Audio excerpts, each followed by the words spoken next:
Now, Rosie and Peter are having a date. Both of them are pathological liars. The waiter asks their ages.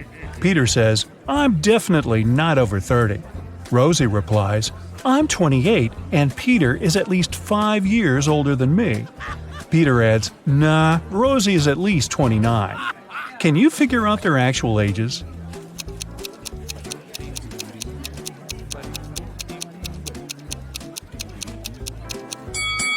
Since we know that all statements are false, let's assume the opposite. Peter is definitely over 30. Rosie is not 28, and she's at most 4 years older than Peter. And Rosie is at most 28. Now, from the first statement, we can conclude that Peter is at least 31 years old. The second and third statements tell us that Rosie is younger than 28. We also know that the maximum gap between their ages is 4 years. Therefore, Peter is 31 years old and Rosie is 27. Rosie arrives home from her date and makes herself a cup of hot chocolate. Suddenly, a soccer ball crashes through her window and breaks the mug. Rosie looks out the window just in time. She sees 3 neighbors running across the backyard, the Smith brothers. Their names are Miles, Mark, and Mike. The next morning, Rosie finds a note in her mailbox. It says this: "Which one of the Smith brothers should Rosie question?"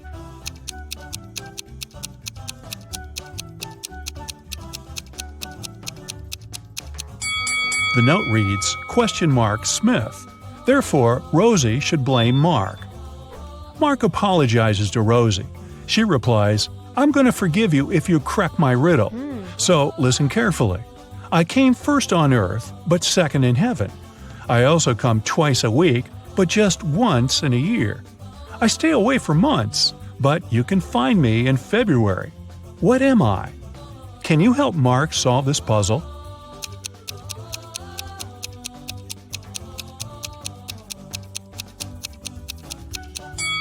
The correct answer is the letter E. And for extra credit, will Rosie the liar actually forgive Mark? Someone robbed Rosie's house yesterday. She called the police and they questioned her neighbors. Billy said, "Yesterday I was visiting my parents' house in another state. I just got back." Phil said, "For safety reasons, I had to spend last night in a hotel room. Construction workers urgently repaired my roof during the night. Thankfully, they finished by this morning." Meanwhile, Chuck replied, "Sorry, I was playing video games with my friends, so I didn't notice anything suspicious at all." Who is lying?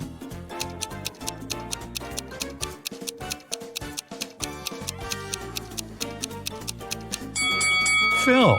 The roof reconstruction should have been finished, but it still looks like a mess. Ooh. Rosie wants to win a college sports grant, so she trains very hard every day. Take a look at her rivals. Can you predict who's going to win this particular competition?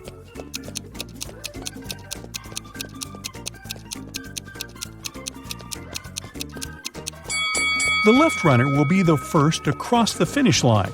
The right guy's shoelaces came undone. Meanwhile, Rosie, who's running in the middle, put her hand on her stomach because she's struggling with a cramp. That's why her chances of winning are low. The next day, Rosie buys chocolates on the way to the gym. She can't eat them in front of the others because their coach, Tina, asks all runners to stay away from sugar products. So Rosie decides to hide the chocolates in her locker. During the break, she opens her locker and finds out that the chocolates are gone. She questions 4 teammates. Karen says, "I was washing my hair in the shower." Kelly replies, "I was talking to my boyfriend on FaceTime, and he can confirm that." Zoe discussed her skills with Tina during the break. And Nina enjoyed her sugar-free salad. Who's lying?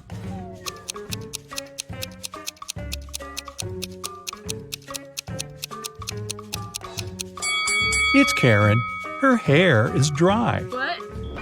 Rosie is walking home from her training late at night. Suddenly, she sees a sad young lady sitting at a bus stop. The lady got wet in the rain, and the buses are no longer running. Rosie feels sorry for her and says, "My home is nearby. Would you like to have a cup of hot tea?" The lady agrees. As soon as they enter her home, Rosie turns the light on. That's when she realizes that her guest is very dangerous. How?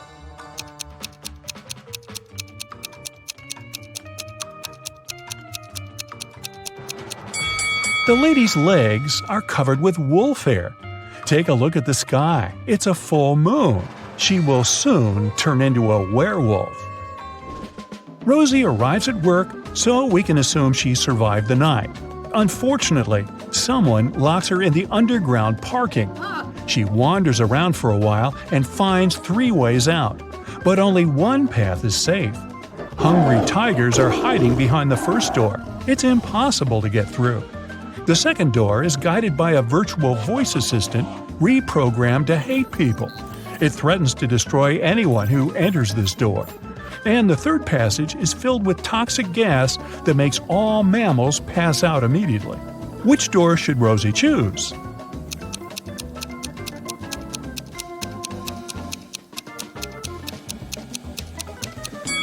The second one. Those threats are words. At the end of the day, it's just a voice assistant. Rosie discovers an infinite supply of honey, but she only has a 1 5-gallon jar and 1 3-gallon jar. She needs to measure out exactly 4 gallons of honey, taking as few steps as possible. Can you help her out?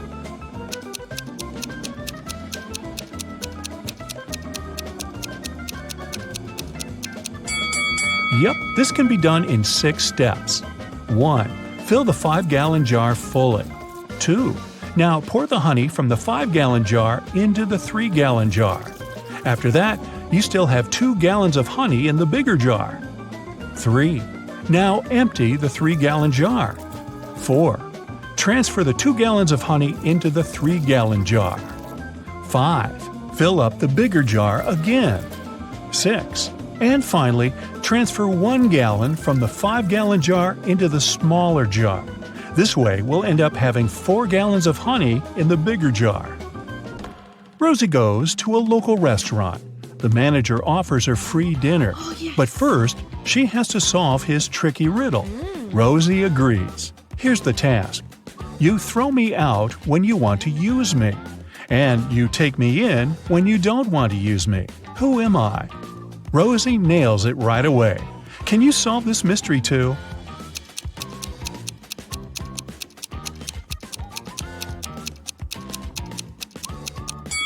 The correct answer is an anchor. Now, Rosie has 26 blue socks, 13 green socks, 33 pink socks, and 12 red socks. She keeps them in her drawer. How many socks would she have to pull out in the dark to make sure she had a matching pair?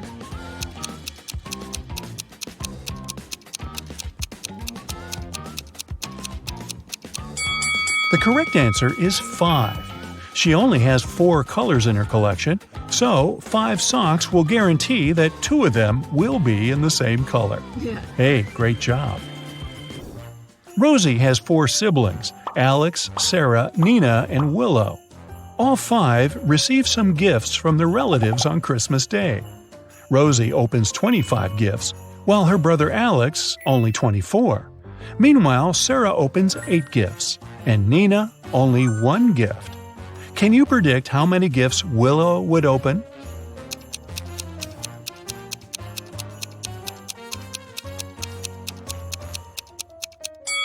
The last name in Rosie's name is Y. It's the 25th letter of the alphabet. Alex's last letter X is in the 24th place. The last letter in the name Sarah is H. It's the 8th letter of the alphabet, and so on. Similar odd logic also works for Willow. The letter W is 23rd. Therefore, she will open 23 gifts. Now, if I were Sarah, I might complain about only getting a third of the gifts her siblings get. But I'm not. Rosie is looking through her granny's pictures. Suddenly, she gets chills because she noticed a time traveler among these party guys. Can you spot this person too?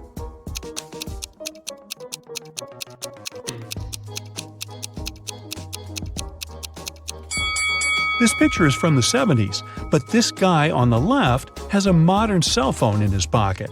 He's definitely not from this era. Rosie wants to get into her boyfriend's apartment building to prepare a surprise for his birthday. Unfortunately, she has forgotten the 5-digit code, but she still remembers these 5 clues. The sum of the 5th number and the 3rd number is 14. The 4th number is 1 more than the 2nd. The 1st number is 1 less than twice the 2nd number. The sum of the 2nd number and the 3rd number equal 10. And finally, the sum of all 5 numbers is 30. Can you help her crack the code?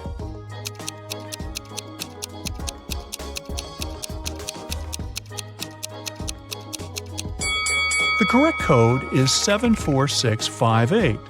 Here's some simple math to explain it. Welcome to the food festival. Here's Alice. She sells cold drinks.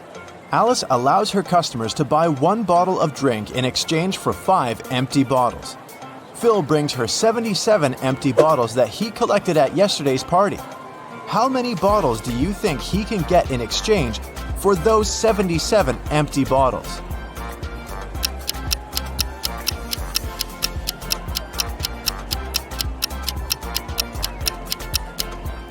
Phil can get a total of 19 new bottles.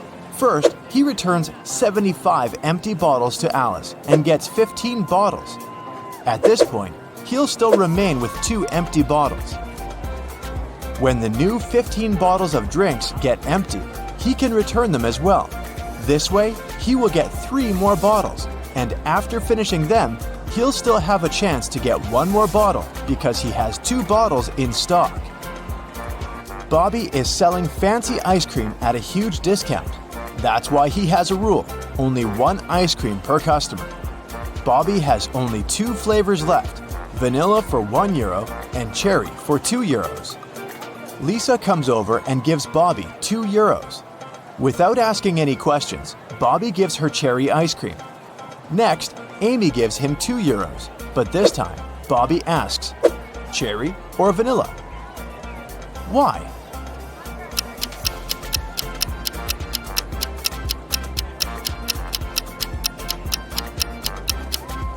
Lisa bought a couple of €1 coins. This indicates that she wanted to buy cherry flavor. If she needed vanilla ice cream, she would have paid just €1. Meanwhile, Amy put only 1 single €2 coin. That's why Bobby couldn't guess how many ice creams she wanted. Jerry is selling sandwiches. There are 4 available flavors, but only one of them is safe to eat. Can you spot which one?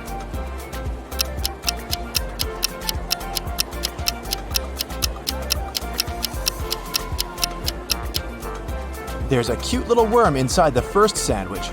The third one has a Lego detail inside its topping. And there are too many flies around the 4th sandwich, so it's probably rotten. But the second sandwich looks pretty good. The police arrested these 3 ladies suspected of stealing money at the festival. Take a look at them very attentively. Can you spot the one who intends to escape?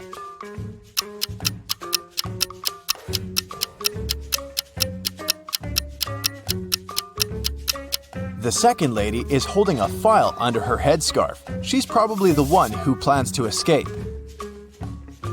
The food festival hosts a legendary pastry competition every year. Its 14th and 16th champions have the same father, and their mother is also the same. Both champions were born on the same day and time, but they are not twins.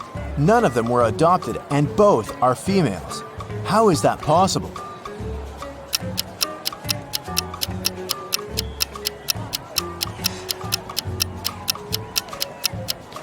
They are the same person. And now let's see if you can make a good food critic. Can you spot anything weird about these cakes?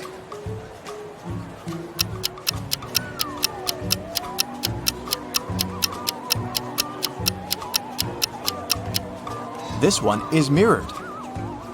How about these delicious cakes? Can you see any odd details?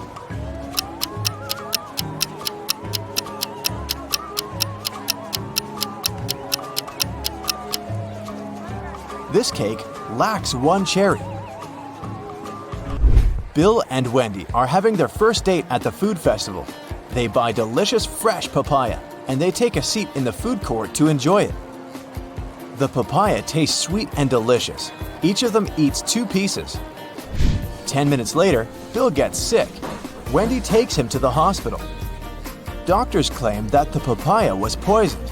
Bill and Wendy ate the same food and also drank the same drinks. How is it possible that Wendy feels well?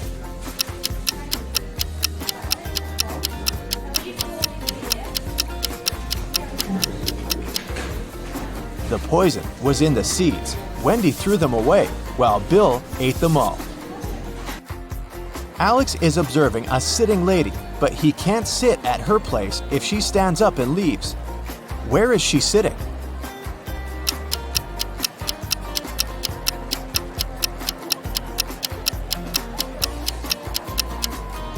The lady is sitting on his lap.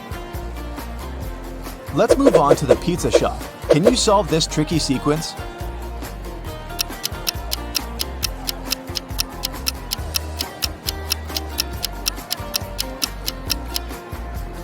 Every segment in the new circle moves 90 degrees clockwise, so the third answer is correct. There are 3 odd things about this coffee shop. Can you spot them?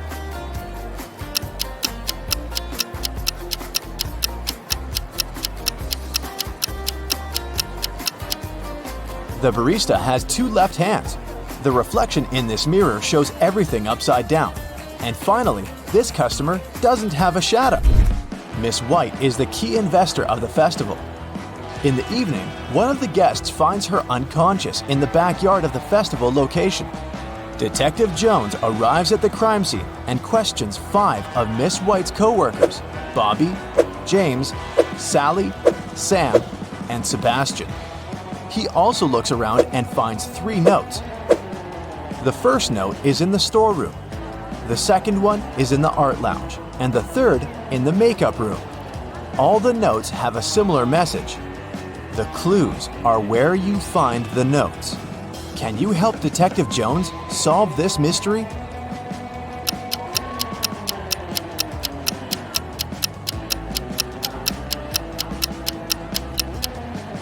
Sam is the criminal. Let's take a look at the rooms. If we take only the first letter of each room, we'll get S, A, and M.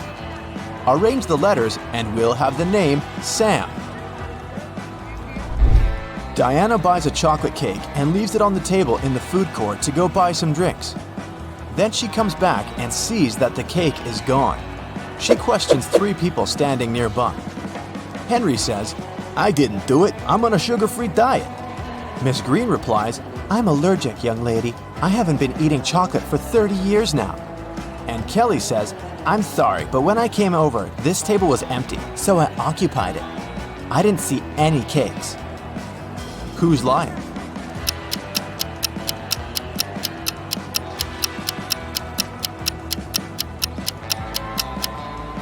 Miss Green lied about her allergy. She's drinking hot chocolate at this very moment. This evening, Mike plans to go to the movies with his friends, Mia, Dan, and Crystal. He buys a huge box of popcorn at the festival. Then, Mike puts it on the table and tells everyone, The film is about to start in 15 minutes. I have the time to go to the bathroom. Wait here and don't eat the popcorn until the movie starts. In a couple of minutes, Mike comes back and sees that the popcorn box is half empty. Mia says, "It was Crystal." Dan replies, "She's lying." And Crystal says, "Dan is lying." Can you figure out who ate the popcorn?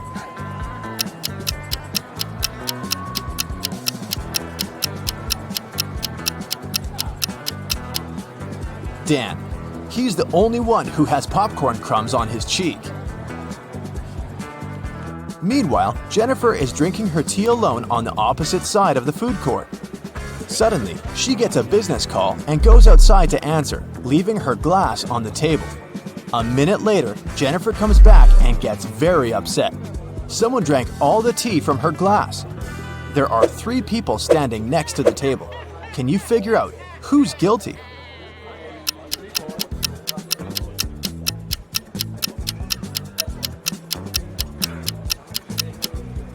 This woman in the middle, she left a mark of her purple lipstick on the cup. Can you spot a left-handed person among these 5 people?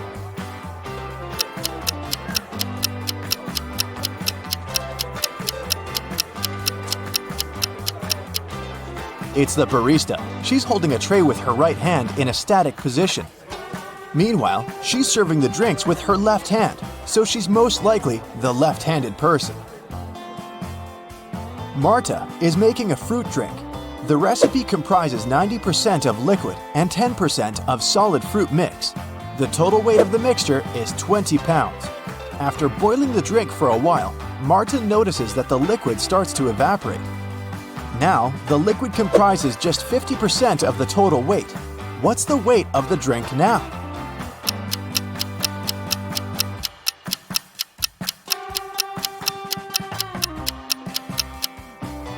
Initially, the liquid occupied 90% of the overall mix, which is 18 pounds. And the weight of the solid was 2 pounds. Earlier, the solid contributed 10%, and now it's contributing 50% of the overall weight, but its weight is still 2 pounds. Therefore, since the liquid is now contributing 50%, its weight should also be 2 pounds. So the overall weight of Marta's fruit drink is 4 pounds. Diana, Frank, and Quentin cook pasta. They start boiling water in 3 identical pots at the same time, but Frank's water gets boiled first. Can you figure out why?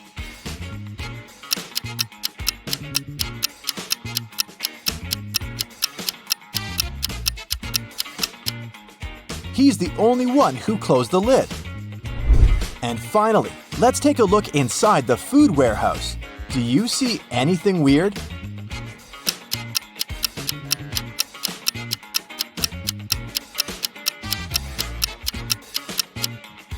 The cabbage has eyes. Hey, look at these couples. Can you spot anything weird here?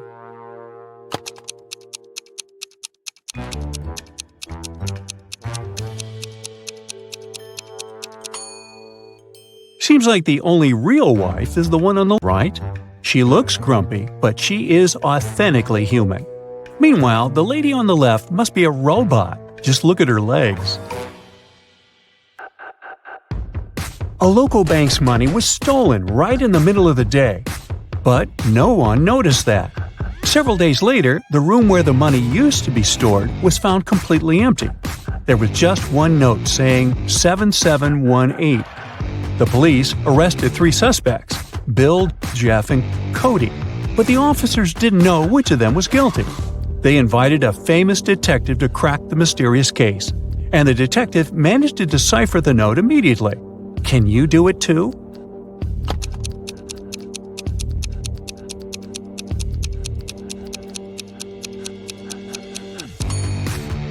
So turn the paper upside down. This way, the numbers turn into a name, Bill. The man wants to enter an exclusive club, but he doesn't know the password.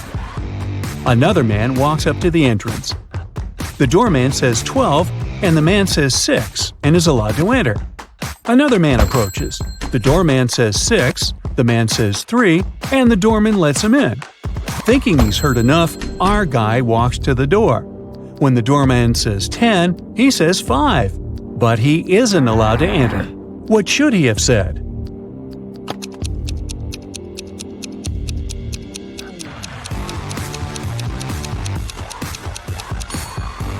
3. The correct answer is the number of letters in the word the doorman says.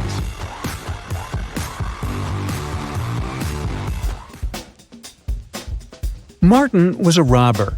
One day he was trying to escape from the police after robbing a bank. He had 3 gold bars in his arms, each weighing 20 pounds. Ooh.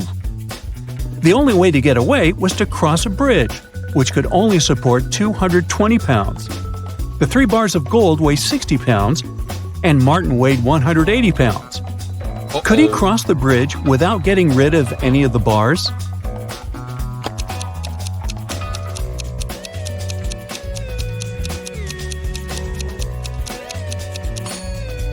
Now Martin can't leave a bar of gold and come pick it up later, so the only solution is to make those bars fly. To make it happen, Martin must juggle them. This way, only 2 bars will add extra weight to the bridge, while the third one will always remain airborne. Voila!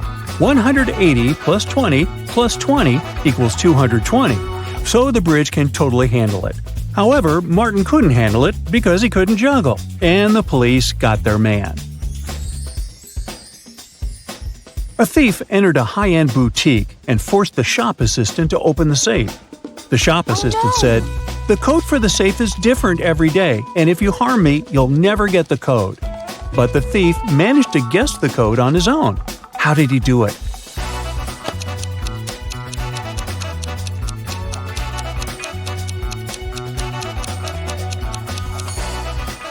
The thief was smart. The code to the safe was the word "different," just as the shop assistant said. A wealthy businessman, Mr. Ben Swift, was taken away and locked up in a dark room. His phone had almost no charge. He could only send one message. He knew that someone could be spying on his phone, so he decided to send a message with a code to a high school friend, John Smith, who had a detective agency. He remembered that in high school, they would cipher messages to each other, replacing each letter with the one to the left. So he sent this. Can you guess what it means?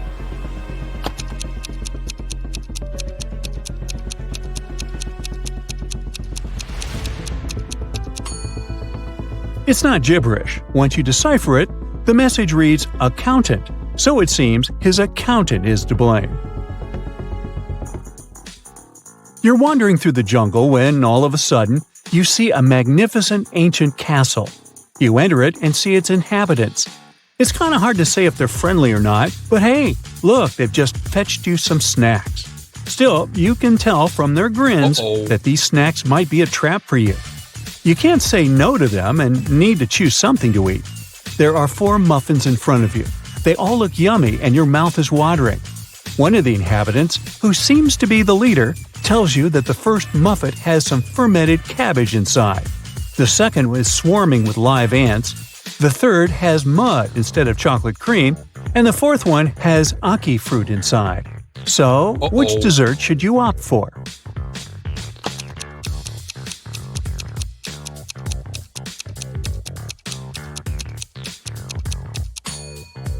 A muffin with fermented cabbage may sound weird, but it's safe to eat. You've tried fermented cabbage, aka kimchi, before and you loved it. For those who love unusual stuff, the fourth muffin is okay too. Ackee fruit is delicious when cooked properly. As for the ants and mud muffins, I'd pass. Lucy is a nail technician. Her services are free to anyone who wants to set up an appointment. However, most people still end up paying her. How so?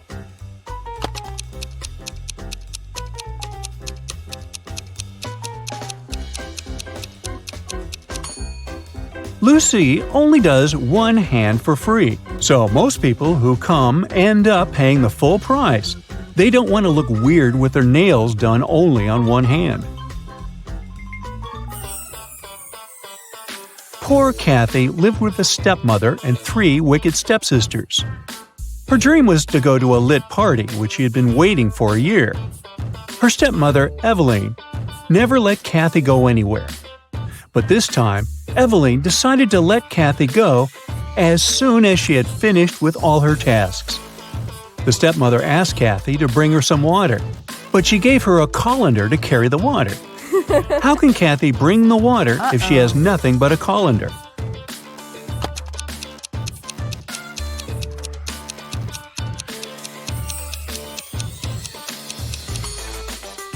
Kathy needs to freeze some water and put it in the colander. It'll take some time to melt. When Eveline gets that colander full of ice, technically, it'll be full of water.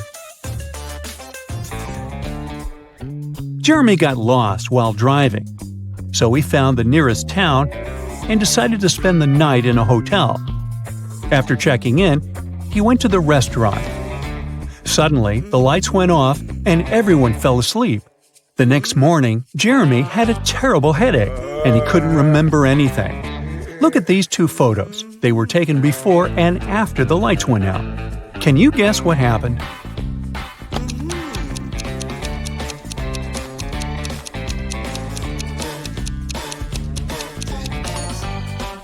Look, there are some balloons in the first photo, but none in the second one. They must have been filled with sleeping gas. Someone wanted everyone to sleep. Jenny went grocery shopping and bought a lot of milk, yogurt, meat, and cheese. When she came back home, she realized that she had nowhere to store all these products as her fridge was already full.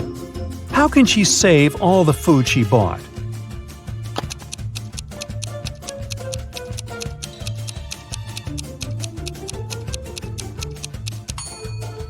Jenny needs to revise the stuff in her fridge.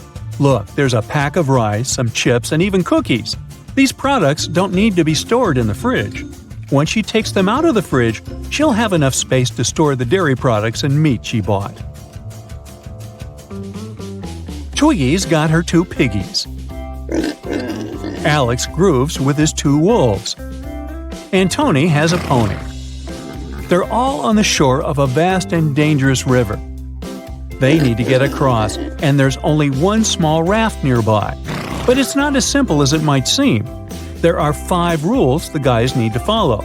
Rule number 1, the raft can only carry 2 of them. Number 2, only humans can row.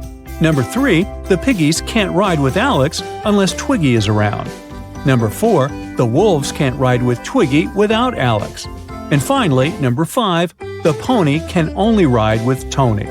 How can they all get across?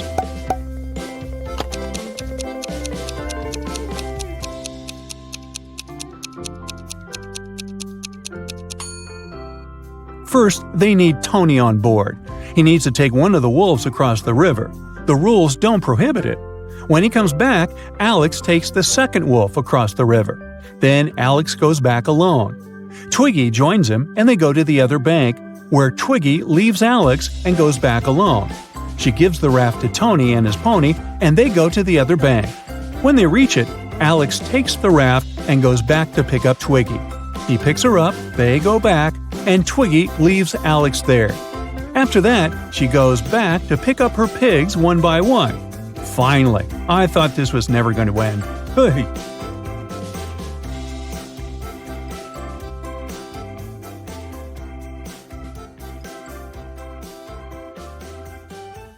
Rose, Lily, and Jasmine enter a flower shop on Mother's Day to buy some flowers for their moms. One of them buys lilies, the second one, roses, and the third one, jasmines. "It's funny," said the lady with roses. "We bought roses, jasmines, and lilies, but none of us bought the flowers matching her name." Lily replies, "Whoa, you're right." Can you guess which kind of flowers each of the girls bought?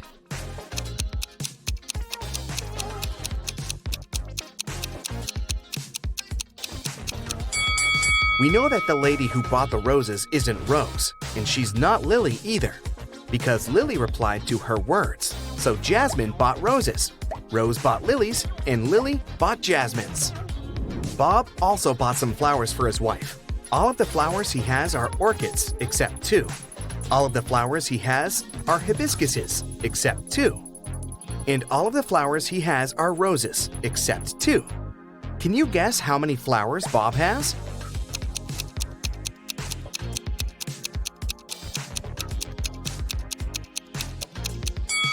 Bob purchased only 2 flowers, neither of which are orchids, hibiscuses, or roses. At the end of his shift, the barista checks a tip jar. There are 5 coins inside the jar. 5 people take these 5 coins home. However, 1 coin is still left in the jar. How can this be possible?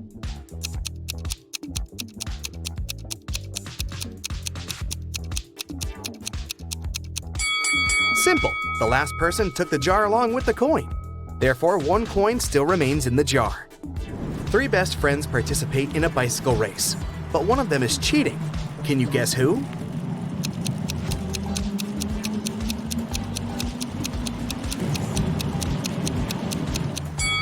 The person in the middle. She rides an electric bike. Four people wake up on a deserted island. In a while, they get really hungry and go for a walk to find some food. Amy finds a bush with berries. Peter finds a closed can of beans. Fred finds this beautiful apple tree. And Nina discovers a hive full of honey. Only one of these options is safe. Can you decide which one?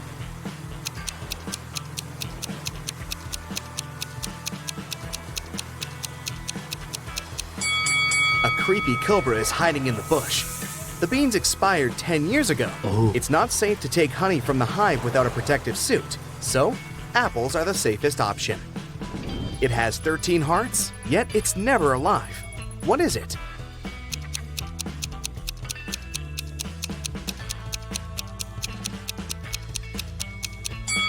A pack of cards. I have 3 eyes and all are in a straight line.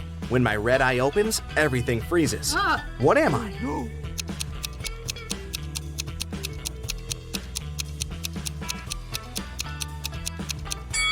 I'm a stoplight. I'm made of wood, but you can't saw me down. What am I?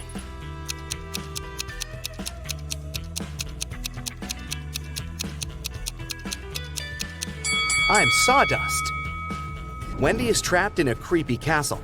It has only 2 possible exits. The first door leads to a room constructed from magnifying glass. The blazing hot sun instantly fries anyone who enters. And there's a fire-breathing dragon waiting behind the second door. Can you help Wendy escape?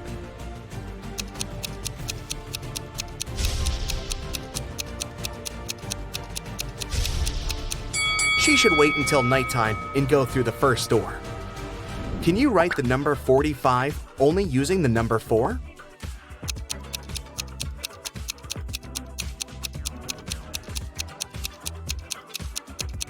Here's the correct way.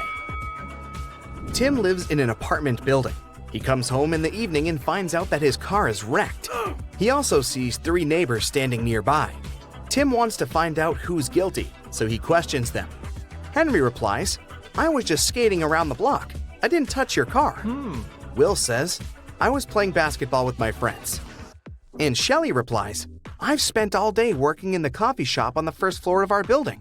Can you spot the liar?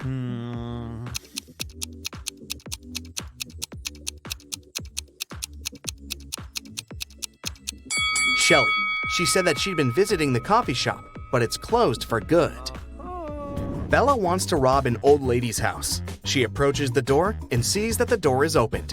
Bella freaks out and runs away. Can you see what's wrong here?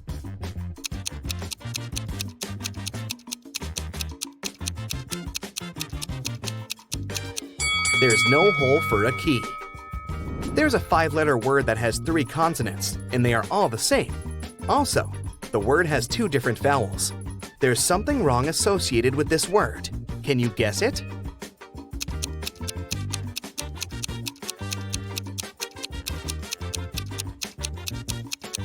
Error. Sam is a restaurant owner. He enters the space, and the waiter whispers to him, "Sir, there's a famous millionaire eating lunch at one of the tables." Sam looks around and sees these 4 persons. Can you guess who's rich?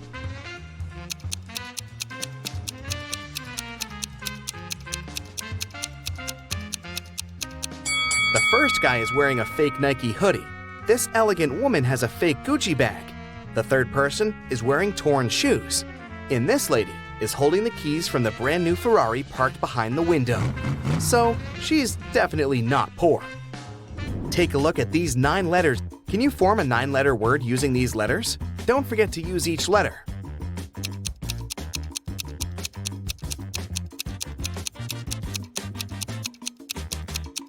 The word is mythology. What has lots of eyes but can't see?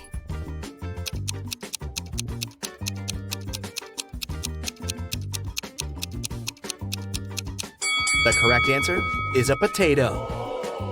I'm the part of the bird that's not in the sky. I can swim in the ocean and yet remain dry. What am I?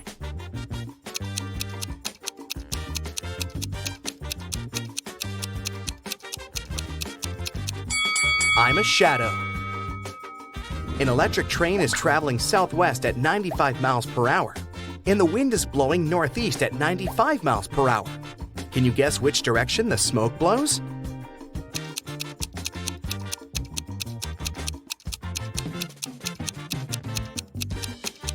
There's no smoke with an electric train. What 5-letter word becomes shorter when you add 2 letters to it?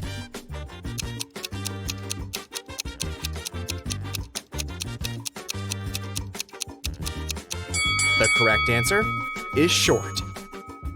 The more of me here, the less you see. What am I?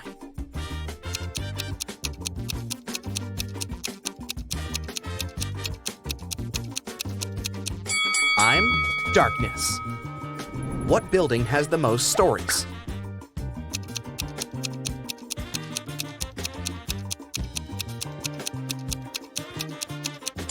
Library, of course. Bob gets lost in the gym. He's wandering around and finds 3 doors leading outside. There are dangerous lions behind the first door. There's a giant pterodactyl breathing fire behind the second door. And behind the third door, there's a tank with hungry sharks. Nobody can cross this tank and stay alive. Which door should Bob choose to survive?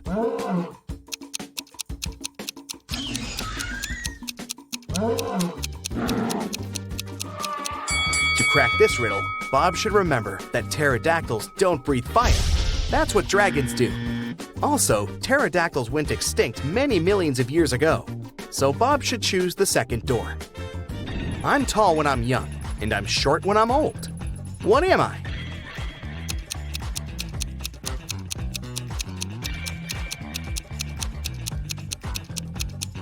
I'm a candle. There's a 1-story house in which everything is pink. Pink walls, pink doors, pink furniture. Can you guess the color of the stairs?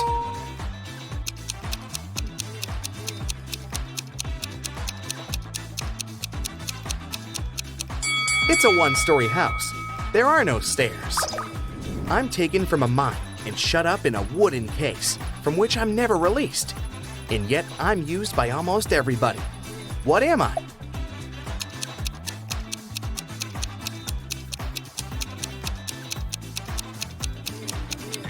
I'm a pencil lead. Miss Smith is a billionaire. She has 3 people living in her house with her. Adam, her reckless son, Peter, her noisy brother, and Sebastian, the loyal housekeeper. One day, Miss Smith finds this message written on her calendar. Can you help her spot the betrayer?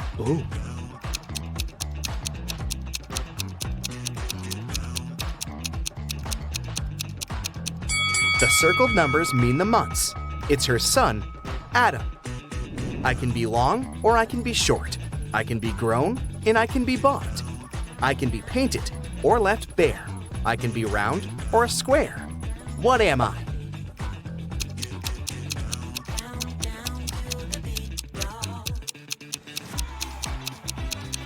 I'm your fingernails. Danny is a famous vampire hunter. He gets an invitation to a small town. There's a vampire living in this town, but nobody can catch this dangerous creature. Danny decides to look in the local restaurant. He asks the staff to show him security camera archives to check among the restaurant visitors over the years, and soon identifies the vampire. Who's the vampire?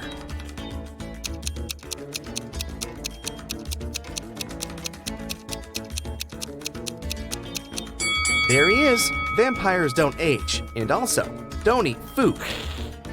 Danny takes a walk around the town and spots another creepy detail. Can you see it too?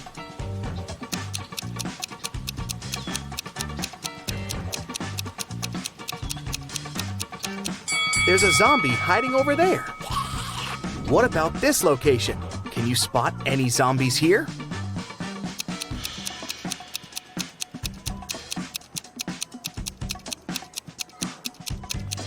Hello, great job. Can you count the number of triangles in the given picture?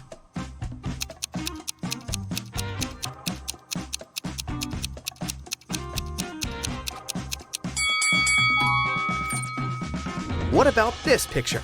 How many triangles can you see? You can pause this video if you need extra time.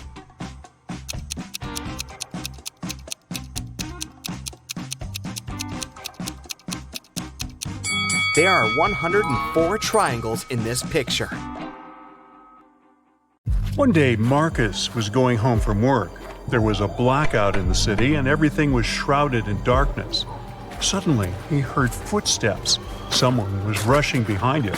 He started to turn around to check, and that's when the world around him went totally black. Marcus came to his senses in a basement, dimly lit by several candles. There were 3 doors before him. Behind the first door, hungry zombies were waiting for their next meal. Behind the second door, a fire was raging. And the third door hid a mess of bare electric wires. Now, you're the only one who can save Marcus. Write in the comments which door he should choose right away.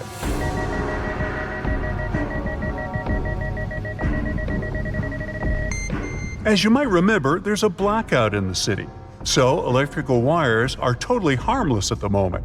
Marcus should slip through the third door. Strangely enough, the guy found himself in a barber shop. After staring at the scene in front of his eyes for a moment, he realized that one of his clients was in grave danger. Write who it is in the comments below and prove yourself to be as smart as Marcus.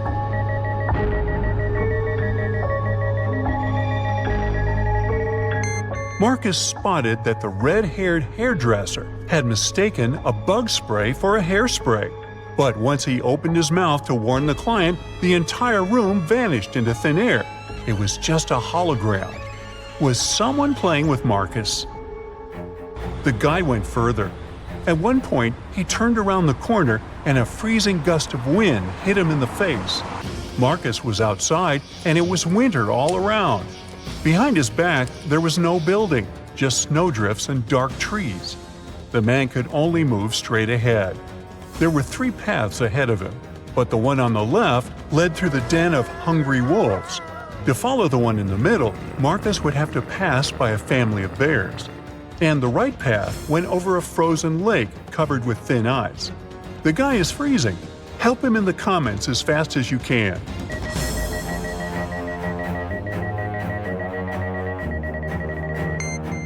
Marcus should choose the path in the middle.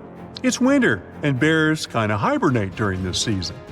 The guy is quiet, he won't wake them up, and will get out of the forest safely. And indeed, Marcus managed to escape danger and soon spotted a house hidden among the trees. But only after he entered did he realize it was a very strange and creepy house. The main clue was 4 doors in front of the guy. Behind door number 1, there was a room filled with piranha-infested water. Door number 2 hit a mountain slope. When someone stepped on it, an avalanche came hurtling down. Behind door 3, there were electric wires hanging low above the floor and some wet stains on the floor. And behind door number 4, there was nothing but a small room with just one window on the 58th floor, nothing else. Write your pick in the comments below faster than the other Brightside detectives.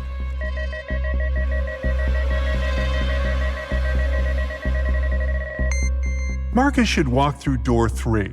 Since the wires don't actually touch the floor, the guy will be able to bend and crawl to the other exit. Unfortunately, whoever was testing Marcus's survival skills didn't want to make life easy for the guy. The door leading out of the room was locked and had 4 keyholes. There were also 4 keys hanging on the wall next to it. If Marcus wanted to get out of the room, he had to match the keyholes and the keys. If you can help him crack this tough task, comment "I can" below the video.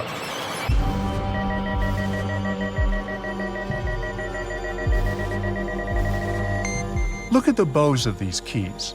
They all have openings with different numbers of edges. And the trick here is that the number of edges should meet the code number under each keyhole. Marcus was finally out of that scary room, but his adventures were far from over.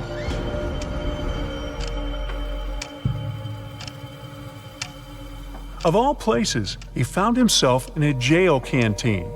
To get past these inmates, he needed to figure out which of them was the wealthiest. Can you help Marcus?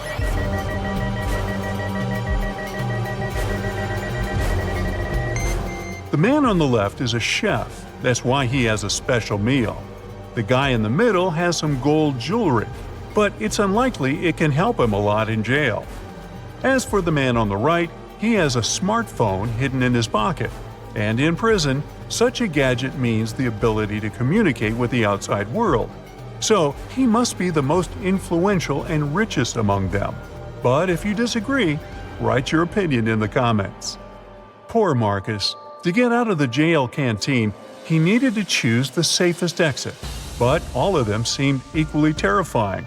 The first one led to the den of a horrible dragon, the second to a room filled with boiling lava. And to get to the third room, Marcus would have to sneak through flesh-cutting laser beams. Well, that's a tough choice. Tell Marcus in the comments which way he should pick.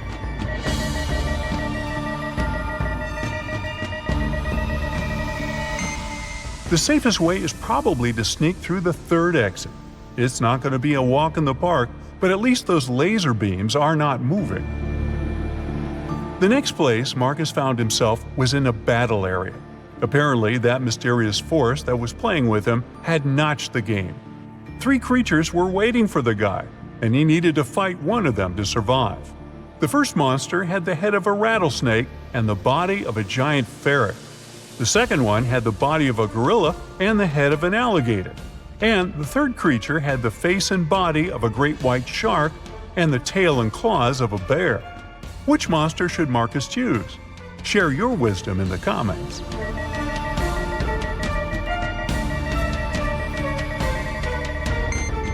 The first 2 monsters are likely to be extremely dangerous opponents. Imagine how agile and venomous the snake ferret might be. And the gorilla gator is certainly too strong for Marcus to defeat. As for the shark bear, well, since sharks have gills and can't breathe on land, the guy will just need to wait a bit, and this opponent will get out of his way on his own. Once everything was over, Marcus was transported to a dimly lit room. A bizarre-looking family was in front of him. Marcus had to figure out which member of this family was possessed by a ghost. Being as observant as he was, he soon found the answer. And how observant are you? Write in the comments.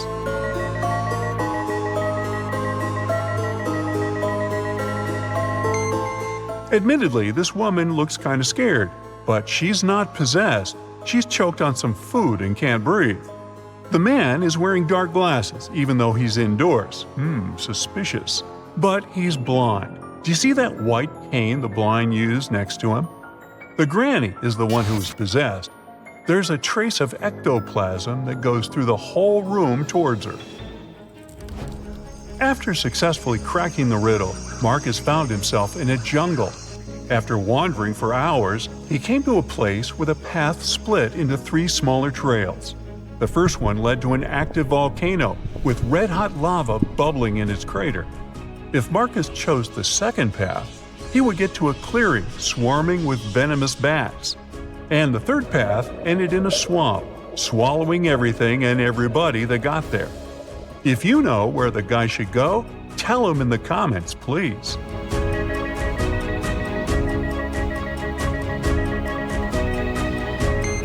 Marcus chose the second path, since most bats are only active at night, plus they almost never attack humans, and found himself at home in his own bed. Was it just a creepy, very detailed dream? Write what you think about it. Hey, how about some tricky riddles that will put your brain to work? Ready? How fast can you solve this one? Grace has 7 sons and each of them has a sister. How many children does Grace have in total?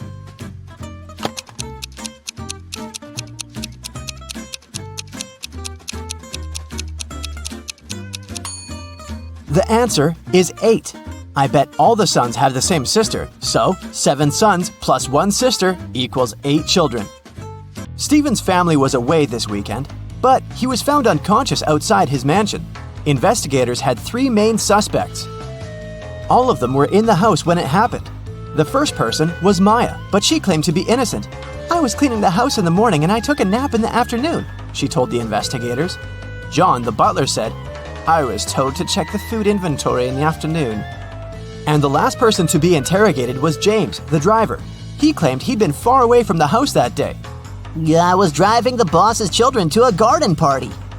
Which of these people do you think is guilty?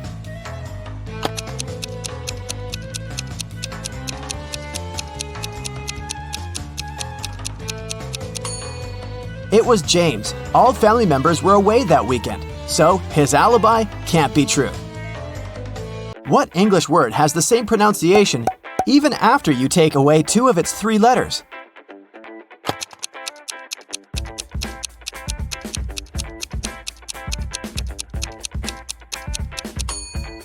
It's B. Phew, that one took some work. Look at these images and try to guess what's wrong.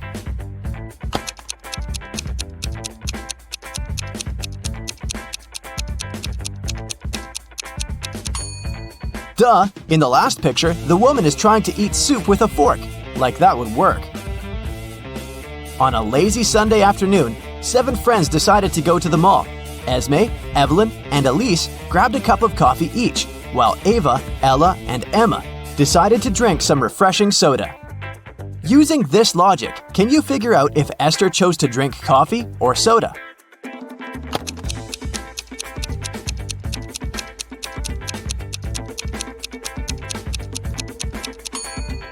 Esther is drinking coffee.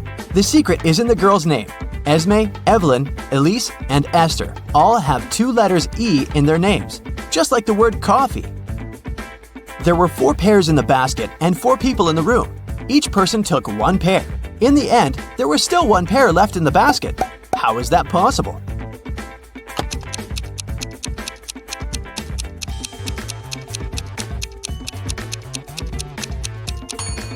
The last person took a pair that was still lying in the basket. Mary's birthday was coming up, and she decided to treat herself to a relaxing day at the spa. During a massage, Mary dozed off. When she woke up, the money she had in her purse was missing. Oh no! Mary had 3 suspects. The cashier, Erica, claimed, "I was having lunch in the back." Catherine, the masseuse, said, "I went to the back of the store to get some extra oil." The last person was Monica. She was another customer. She said she hadn't seen anything and had just been waiting for her appointment. Can you tell which one is the culprit?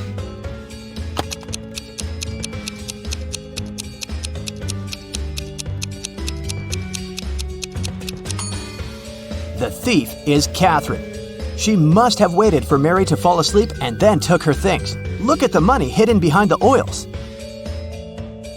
Hey, it's time for a hair appointment to trim those split ends. But in this scenario, there are only 2 hairdressers in town who can cut your hair. This guy or this girl. Which one should you choose?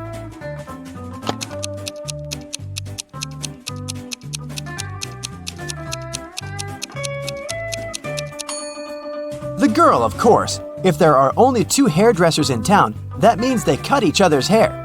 And judging by the haircut the guy gave the girl, it looks like he doesn't really know what he's doing. If a rooster lays an egg on top of this cabin, in which direction will it roll?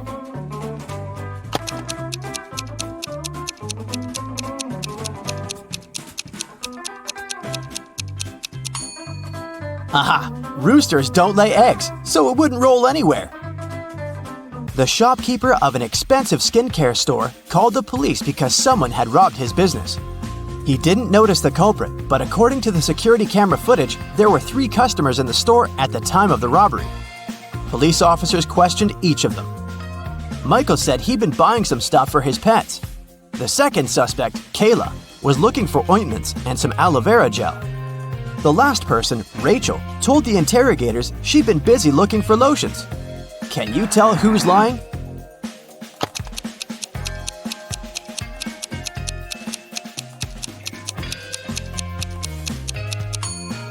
Michael is the culprit. The skincare store doesn't sell pet products. Duh. Peter is a rich man who owns a lot of expensive jewelry. One day, he woke up and noticed that all of it had been stolen. Uh-oh. He called a private detective to solve this case. Peter's wife Carla was the first one to be interrogated. "I was showering at the time," she said nervously. Bianca, the housekeeper who had been working for the family for years, was not in the house. She said, "I was cleaning the garage." The last suspect was Barb, the house chef. "I was making lunch for the family," she told the detective. Can you tell who stole the jewelry?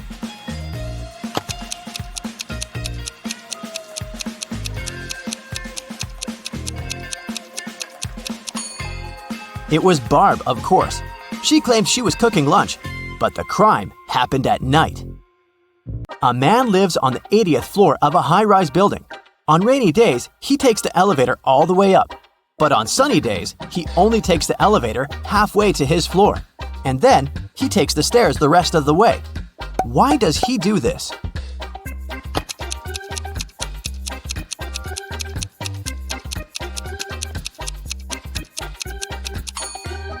Well, my friends, it so happens that the man is short. Normally, he can only reach the 40th floor button.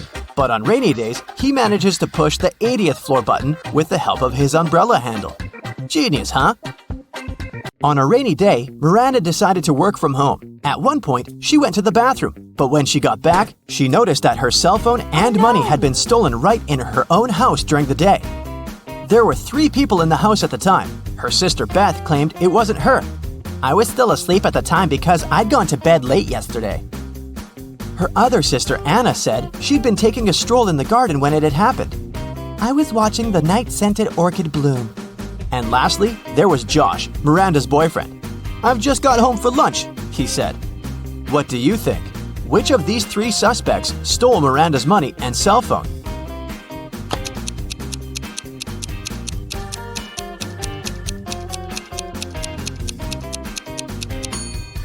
Anna is the culprit, of course. Night-scented orchids only bloom at night, so she probably sneaked in and grabbed Miranda's things while the girl was away.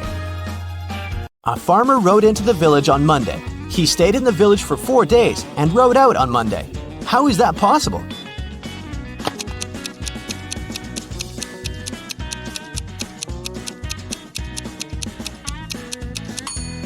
The farmer's horse is named Monday. I bet you didn't guess this one, did you? Uncle Ben's farm experienced a terrible downpour, and all but 15 pigs were missing and couldn't be found. How many pigs are still in the barn?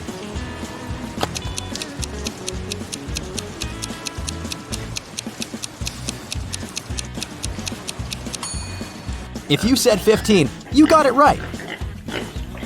So, there are 3 important rooms in a house. The first one is a library full of rare books. The second room stores piles of money and gold. And the third room has boxes full of expensive jewelry in it. In case of a fire emergency, in which room will the police try to extinguish the fire first?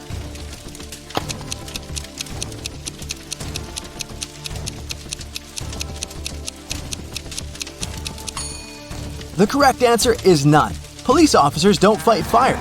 That's the job of firefighters. Virginia accidentally sent an email to her boyfriend instead of her best friend. She didn't want her partner to see it, so she took his laptop while he was sleeping and tried to delete the message. The laptop required a password to unlock. Luckily, there was a post-it with a hint. History, 3. Music, 5. Book, 2, 3, 1. Yellow, 1. What's the passcode?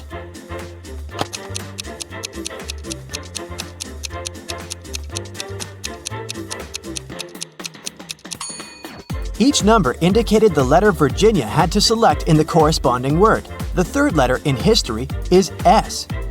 The fifth letter in music is C. The second, third, and first letters in book are O, O, and B. And the first letter in yellow is Y. The password is Scooby. That's all for today, folks. Hope your brain is good and functioning after all these sharp riddles. See you next time.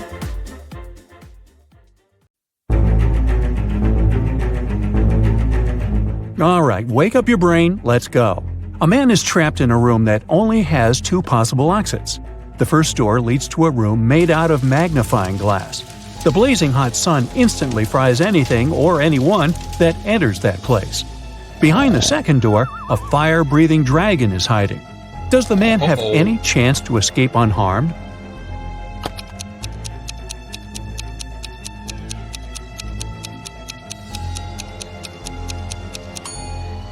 Well, he just needs to wait until nighttime and then leave through the first door.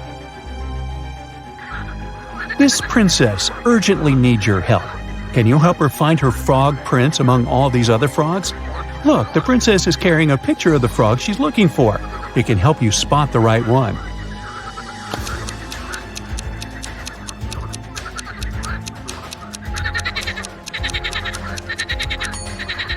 Here he is in the bottom right corner. I come out every night without being called. I am lost in the day without being stolen. What am I?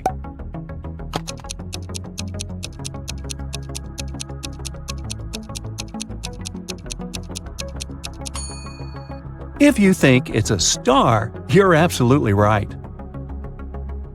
I have a speed of almost 100 miles per hour, but I don't leave the room. You can cover me, but it won't prevent me from continuing ahead. I don't plan my visits. I can arrive at any moment at any time of the year. What am I?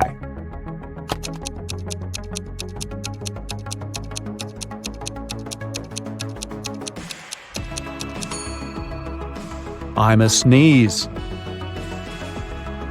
Each of the 5 neighborhood dogs is enjoying one of the following activities: getting its ears scratched, playing catch, taking a nap, hiding a chew toy, and going for a walk. Pepper is either playing catch or hiding a chew toy. Neither Ginger nor Saber nor Bear is on a walk. One of the dogs named after a spice is getting its ears scratched. A dog not named after a spice is playing catch. Bear is getting some exercise. Can you figure out what each pooch is doing?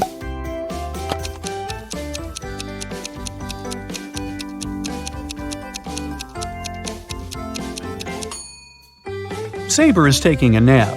Ginger is getting its ears scratched. Nutmeg is going for a walk. Pepper is hiding a chew toy. And Bear is playing catch. The combined weight of a cat and a guinea pig is 10 pounds. The weight of a dog and a guinea pig is 20 pounds. And the weight of a cat and dog is 24 pounds. Can you figure out how much each of the animals weighs and determine their common weight?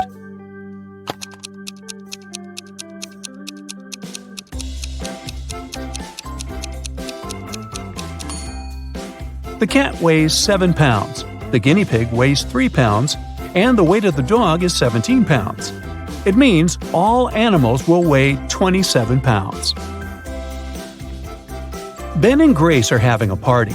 They're both preparing meals at the same time. Grace is at the grill and Ben is in the kitchen, but one of them is doing something wrong. Who is it?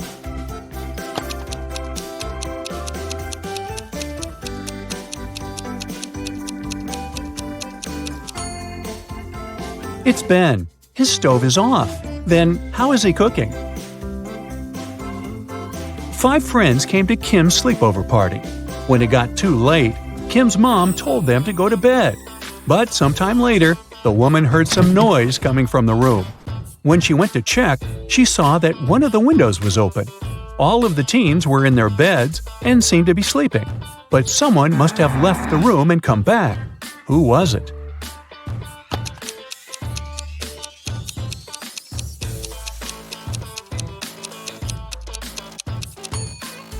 It was the girl on the left. Look, she's wearing her shoes, indicating she went outside and then returned indoors. What can be measured even though it has no length, width, or height?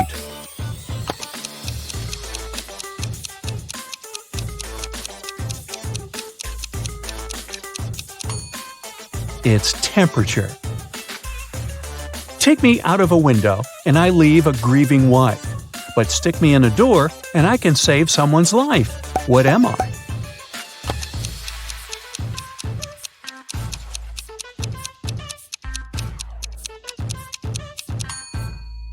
It's the letter N. John asked his friend Thomas how many children there were in his family. Thomas answered in a bizarre way. 2 pairs of twins twice. Can you figure out what he meant?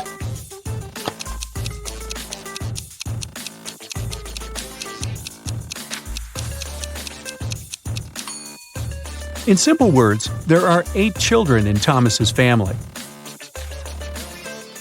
Look at this brain teaser closely. Can you figure out which part is missing?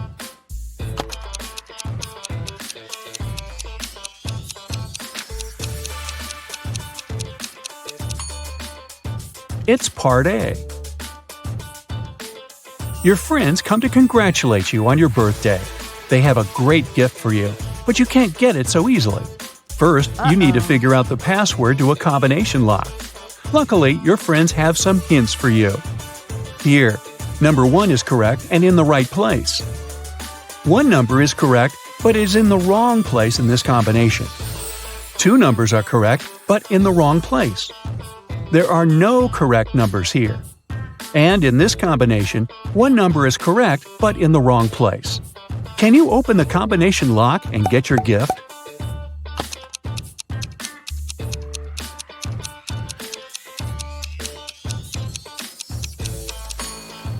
The code you need is 394. Julia took part in a cooking competition. She decided to prepare her favorite muffins. She did her best, and the muffins looked great. But when the jury members tried them, they started to make faces and sputter. It turned out someone had replaced the sugar with salt in the process of cooking. The girl understood she had lost her chance to become the winner. But at least she could figure out who had done it to her. She had 3 other competitors. Wayne told her he hadn't even been there.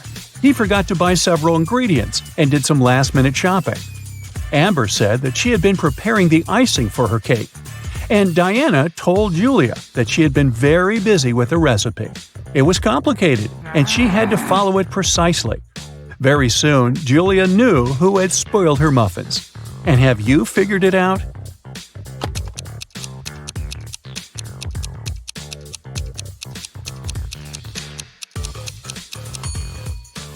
It was Amber.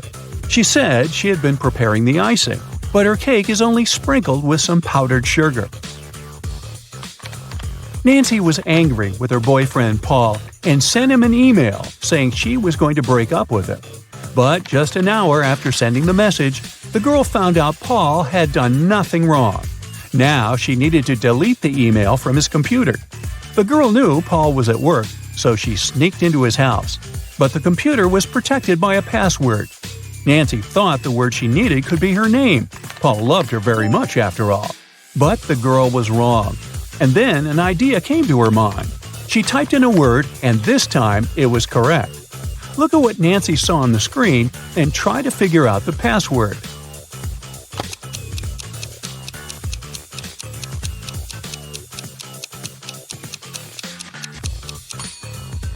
The password was 67683. These numbers correspond with the letters of Nancy's name. Dennis called the police and told them a large sum of money had disappeared from his dorm room.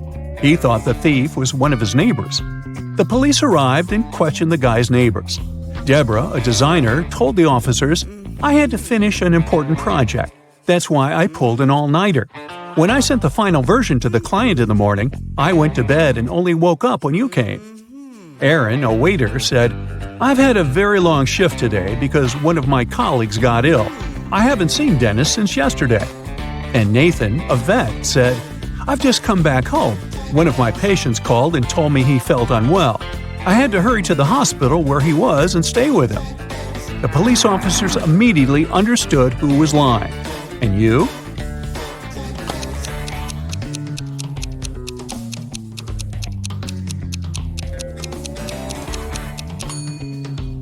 It was Nathan who had taken the money.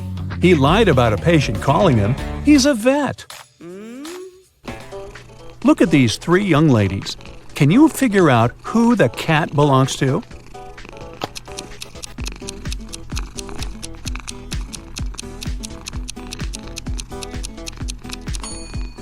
The owner of the cat is the blonde girl. She has the animal tattooed on her ankle. See? John was hungry. He took something, threw away the outside, and cooked the inside. Then he ate the outside and threw away the inside. What snack did he have?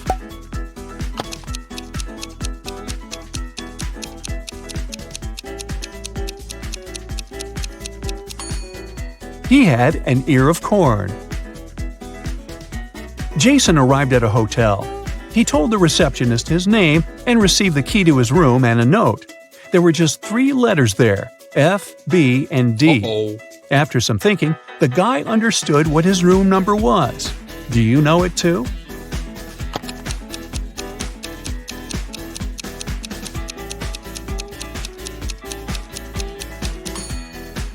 It's room 624.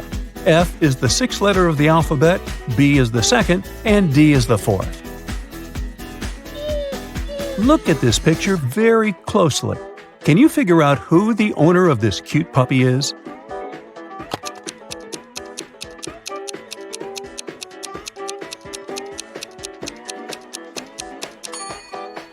The man on the left is holding a toy, but it's not a chew toy. It's actually his son's. The man on the right seems to have the same vibe as the pooch. But the real owner is the man in the middle. The puppy has a green bandana tied around his neck, and the man has the same bandana wrapped around his wrist.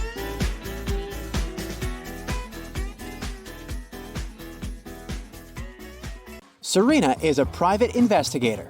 This year, she decided to spend her vacation at a fancy ski resort. Serena arrives at the main gates and takes a look at the entrance. Then, she turns around to tip her taxi driver. After that, she returns to the gates and spots 3 changes. Can you also see them?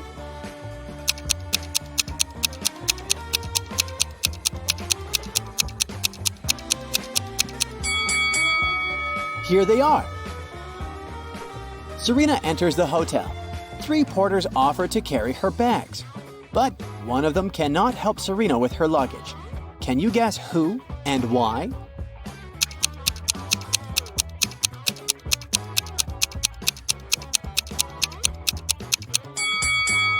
The guy in the middle has transparent hands that go through the walls. He's a ghost, so it's unlikely he'll be able to carry Serena's physical baggage. Serena approaches the reception desk. She's checking in along with 3 other people. Hello. Serena takes a look at her passports and immediately spots the fake one. What about you?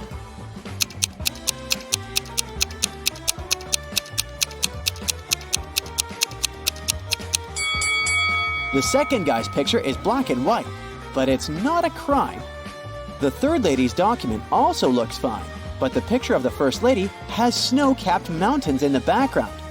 No matter what country she's from, the background in the passport photo should be plain, so this ID is fake. Yeah. Finally, Serena receives a key card for her room. She goes there right away, but unfortunately, the door doesn't open. Serena returns to the reception to complain. She sees another lady complaining about the very same thing. Can you guess what's going on here?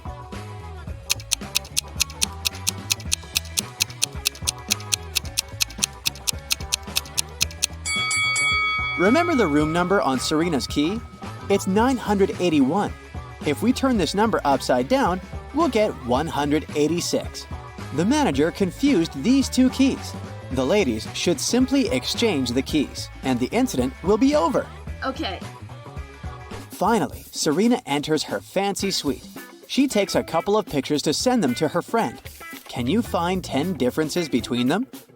Feel free to stop the video if you need more time.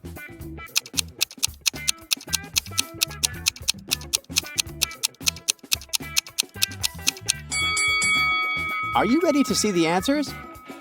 Here are all 10 differences. Serena unpacked her bags to go skiing.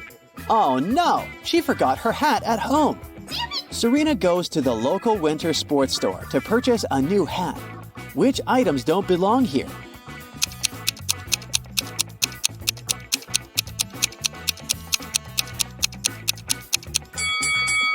This toy robot, high heel sandals, and a plastic pyramid shouldn't be here. After shopping, Serena decides to visit the local bakery. Can you spot any extra items here?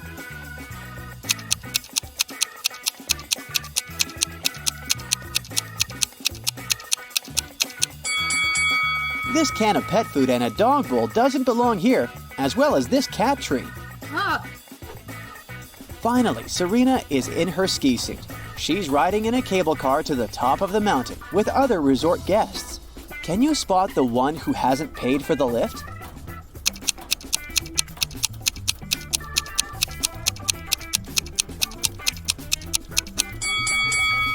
I bet this little mouse didn't pay for the ride. The fire alarm wakes Serena up in the middle of the night. One of the cottages on the territory of the ski resort caught fire. Oh no. Luckily, all the guests and staff members are safe. Serena finds 3 suspects. One of these people started the fire for sure.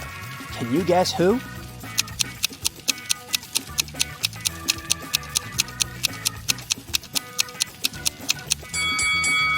It's the guy in the bathrobe.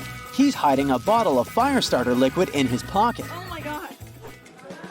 In the morning, Serena goes to the breakfast buffet. There are 4 croissants on the tray. One of them is made of plastic. Oh. Can you spot which one?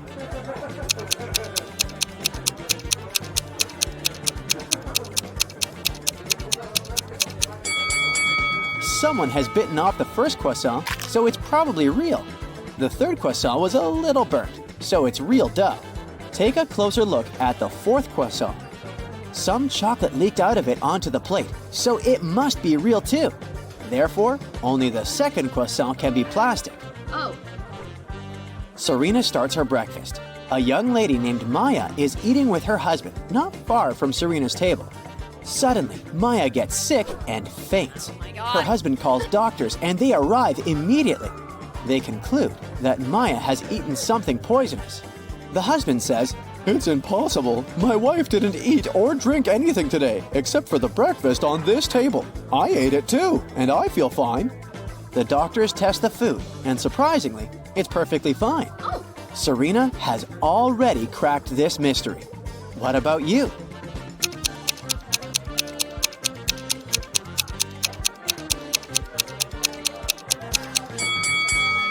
The poison was in Maya's lip balm. Serena suspects that Maya's husband poisoned her, so she decides to follow him to find some evidence. He enters his hotel room for a moment and then leaves. Serena sneaks into the room. She finds nothing suspicious except a hotel notebook. Someone tore out exactly 1 page from it.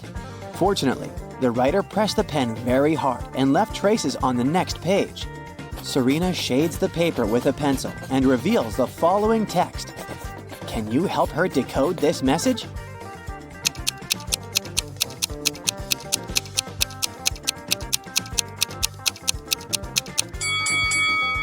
If we read this text backwards, we'll get Maya is in the hospital. Finish the job. Oh my god.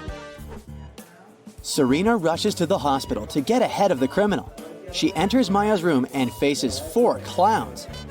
One of them is the criminal, and the rest are just actors who perform all over the hospital to uplift the patients.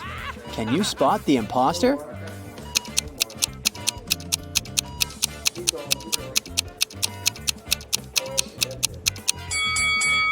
The guy with the red bow is the criminal. He sneaked it from the decorations in this room because he was rushing to disguise himself. Oh. Serena calls the hospital guards to arrest the imposter, but he pushes everyone away and escapes through the back door. Serena follows him and ends up in the parking lot. The criminal is hiding in one of these cars. Come to me. Can you find him?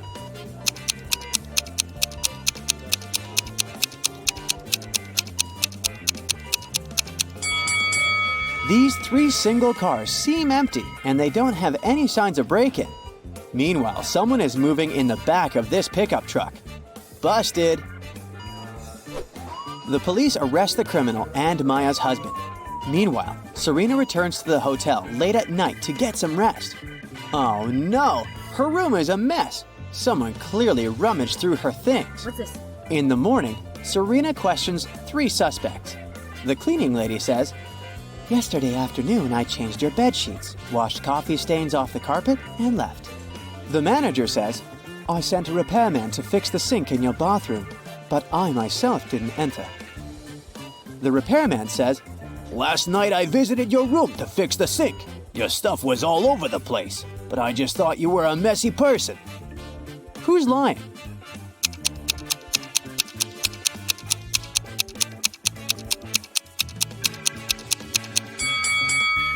The cleaning lady. She said she had removed the coffee stains from the carpet, but they're still here. Serena lands on a chair in the hotel lounge to sign a stack of postcards for her friends. Suddenly, she smells hot chocolate from the cafeteria. She goes there to order a cup for herself. In a couple of minutes, Serena returns to her chair. Oh no!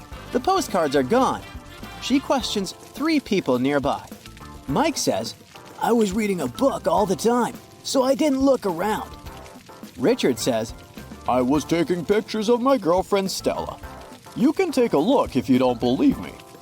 And Stella says, Richard is telling the truth. I was posing for the camera. Why would I pay attention to your stuff? after hearing their stories, Serena knows for sure who's guilty.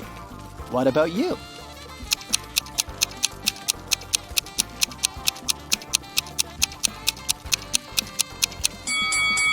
Take a closer look at Richard's pictures. Stella is in front of a fireplace. If we zoom in, we'll see the postcards in the fire. These liars use them to make the flame burn brighter and look better in the pictures. What? Richard apologizes and buys a new stack of postcards for Serena. She grabs one of them and writes the following rebus on it.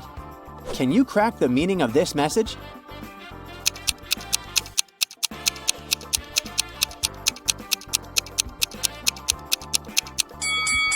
To infinity and beyond. Serena is having small talk with Mike. She asks about his hobbies. Instead of answering, Mike draws the following rebus. Can you crack it?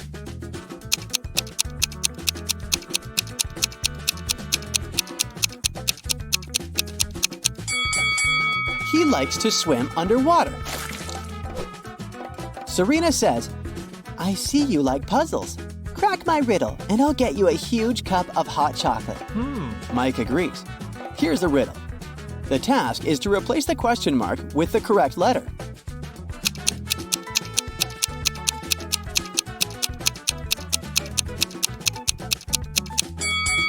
The letters imply the last letter of the sum of these numbers.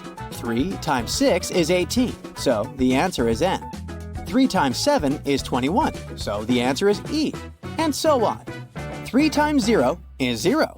That's why we should replace the question mark with 0. Larry is a college professor. He gives his worst student, Mike, a task to write an essay within a week. 7 days later, Mike sends Larry a message begging him to postpone the deadline for 3 days. Larry agrees. 3 days later, Larry claims the essay, but now Mike asks for a 5-day delay. Larry is very kind, so this time he agrees too.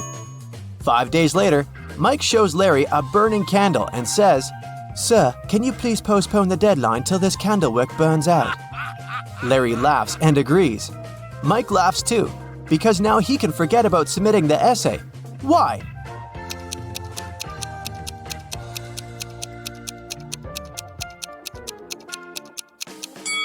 Mike blew out the candle. He said, till this candle wick burns out, not till this flame burns out.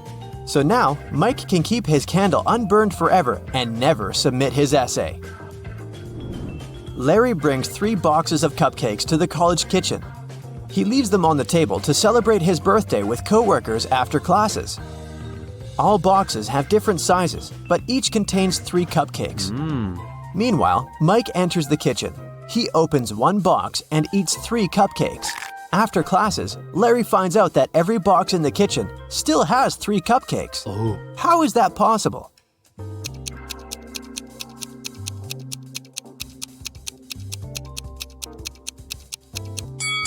Mike ate cupcakes from the largest box, and then he put a smaller box into the empty box. So when Larry opened the remaining 2 boxes, each of them still had 3 cupcakes. After classes, Mike invites Wendy on a date. Since they're both broke, they decided to take a bus ride and then walk back. The bus speed is 9 miles per hour, and the guy's walking speed is 3 miles per hour. What's the maximum distance they could ride on the bus if they must come back in 8 hours?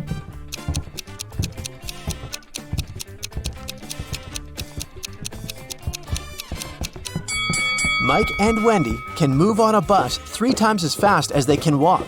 Therefore, they should spend 3/4 of their time walking and only 1/4 on a bus ride. So to fit into the 8-hour limit, they should ride for 2 hours, going 18 miles, and then walk back in 6 hours. Mike and Wendy are walking down the street and notice one very curious thing. It has 3 eyes and all are in a straight line. When its red eye opens, everything freezes. Can you guess what they see?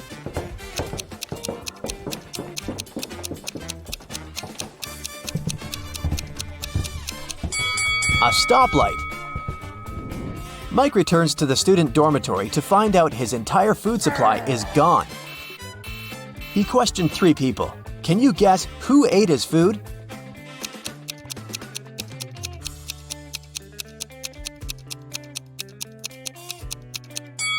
The guy on the right. He has crumbs on his mustache. Mike goes to the library to study archival newspapers. This newspaper is supposed to have 60 pages, but pages 24 and 41 are missing. Can you guess which other pages won't be there too?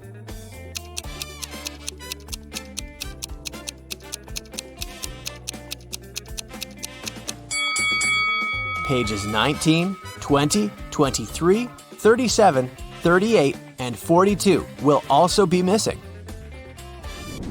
Mike finds a note inside the newspaper. There's a secret maze in the library leading to amazing treasures. The note shows this map. Can you help Mike walk this path correctly?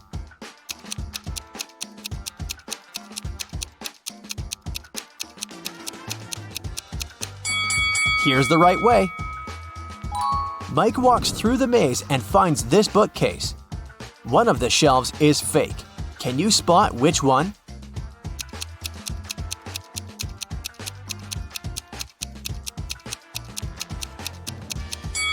This shelf is fake. Books on the other shelves are covered with dust and cobwebs. But these books are clean and the cobwebs around them are torn. Mike finds a secret room behind the fake bookshelf. He enters the room and finds a big safe and this weird note nearby. The safe is locked, and Mike needs to enter a 9-letter password to open it. Can you help him crack the code?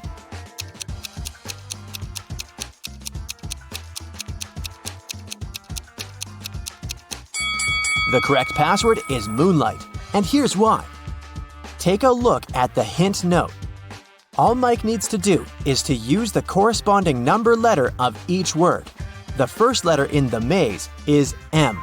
The third letter in looks is O. And the second letter in roses is also O. And so on. Mike opens the safe and finds 3 identical gemstones and a note. Suddenly, the door to the secret room slams shut and the walls begin to shrink. Mike reads the note. Only one of these diamonds is real. Find it and put it into the lock. You only have 15 seconds. Good luck. Oh, no. Can you help Mike spot the fake diamonds?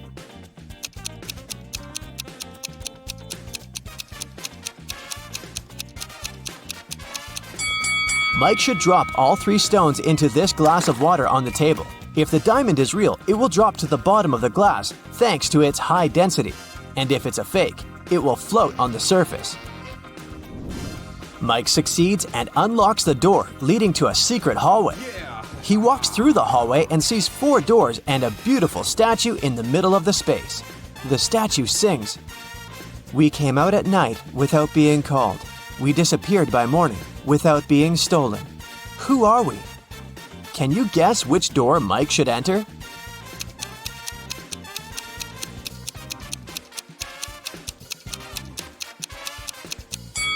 The song has a hint for Mike. The statue is singing about stars. Therefore, Mike should choose the door decorated with stars. Mike enters the next room and meets a queen. She says, "Hello, stranger. I have a task for you. If you succeed, I'm gonna reward you with wealth and fame. But if you fail, you'll stay here forever as my prisoner. I want to renovate my kingdom so that all my 10 castles are connected through 5 straight walls. And each wall must connect 4 castles together. Also, at least one of the castles should be protected with walls." Then, the queen shows him this picture and continues, "My royal architect failed to give any solution that meets all my wishes, but he suggested this plan. Do you have a better idea?"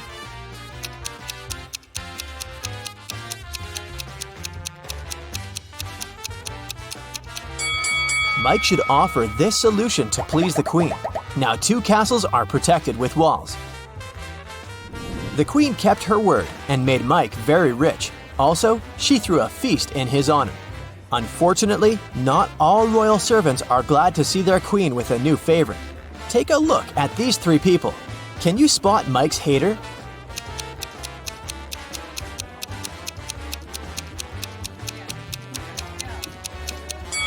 Although this friendly-looking lord gives Mike a bag of gold coins, there's a snake hiding inside his gift. Mike is observing the royal garden. He sees 3 lemon trees. Each of them has exactly 10 lemons. The gardener comes over and picks 4 oranges from each tree. Can you calculate the number of fruits left on the lemon trees?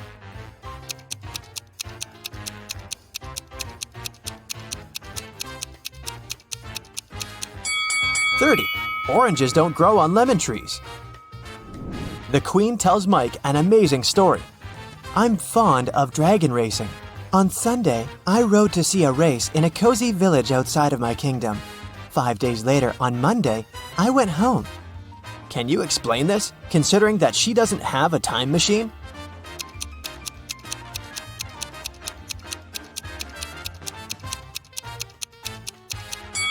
Sunday is the name of her dragon. Mike likes the kingdom very much, but it's time to go home. The queen gives him 3,000 gemstones the size of a watermelon. He rents a truck to carry them home. Mike's current location is 1,000 miles away from home. Unfortunately, the truck can only carry 1,000 gemstones at once. Also, there's a check post on every mile till home. Each post requires all drivers to pay with 1 gemstone while traveling towards Mike's hometown. But the road is free of charge while traveling towards the kingdom. Can you figure out a way to bring the highest possible number of gems to Mike's hometown?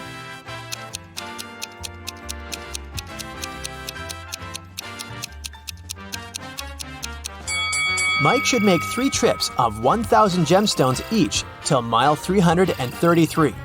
After that, he will be left with 2,001 gemstones and have 667 more miles to go. At this point, he should take 2 trips of 1,000 gemstones, covering 500 miles more. This way, he will be left with 1,000 gemstones.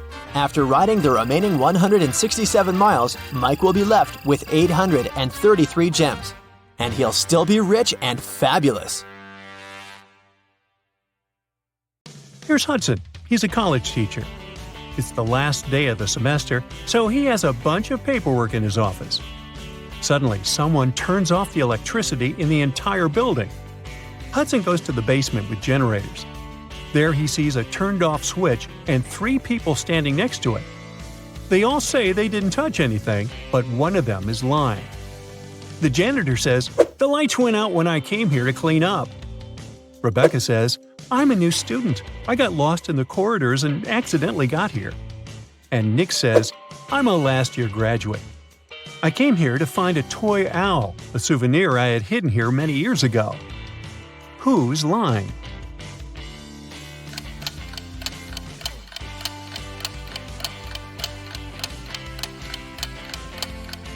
The janitor has a bucket and a mop, so he's not lying. There's a toy owl in the corner of the room, so Nick is telling the truth. Rebecca is lying. It's the end of the semester, so she can't be new at this time. One of Hudson's students, Paul, has a crush on another student named Liza. Once he got a note from her saying she liked him. So Paul decides to write her back and ask her out. Unfortunately, he doesn't remember which desk is Liza's. There are 2 possibilities. Can you guess which desk is the one he needs?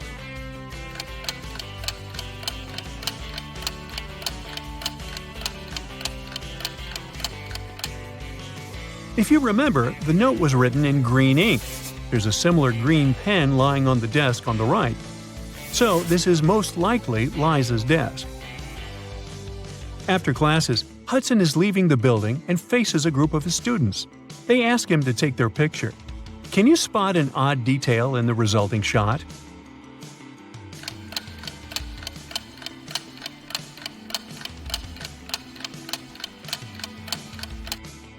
This guy here has 3 hands.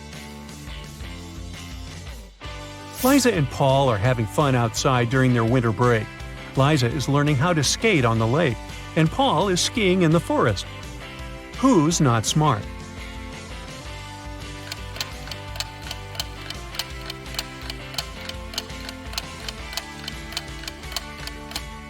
Liza. The ice on the lake is cracking, and there's no one around to help her. Unlucky Liza. Paul, meanwhile, returns to the dorm. He's starving, so he opens the fridge that he shares with his roommate Nick.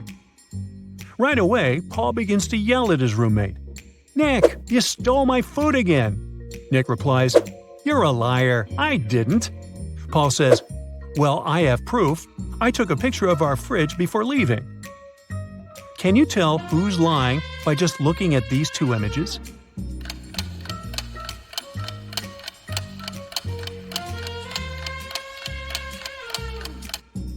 Take a closer look.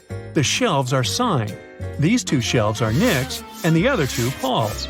These three items disappeared from Paul's shelves. This means that the liar is Nick, and it's time for a new roommate.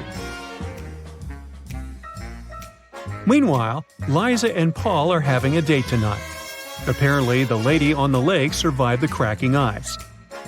But Liza's dorm is situated on the opposite side of this maze. Can you help Paul pass through this labyrinth to meet his date?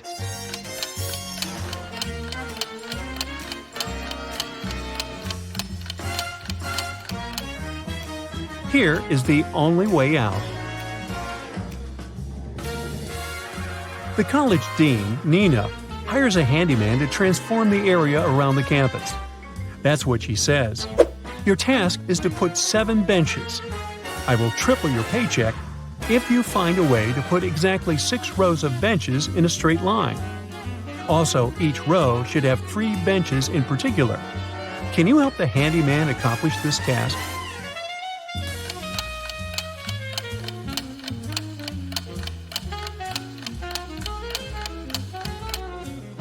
He should put 3 benches as the vertices of an equal triangle. 3 more benches should be put at the center of each side of triangle. And the last bench should be at the center. The handyman gets to work and goes to the storage room to grab some tools. Can you find 2 identical items?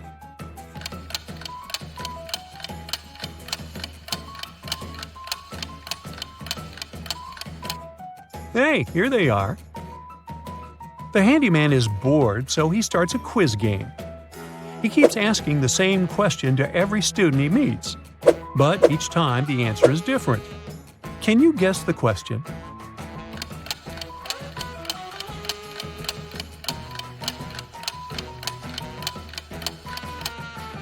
The handyman's question is, "How are you doing?"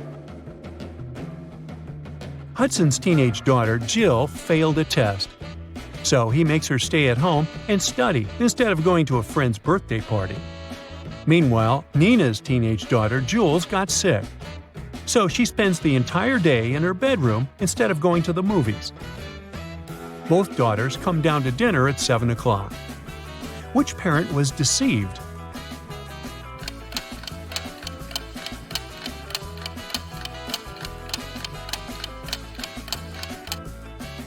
Nina. Take a look at the window. It's raining heavily. Jules has wet hair and dirty water on the edges of her jeans. It means she was outside. Uh-oh, liar. The next morning, Hudson and Nina both wake up earlier to prepare breakfast for their families. Nina is making sandwiches. Meanwhile, Hudson is making eggs with bacon. Who's wrong?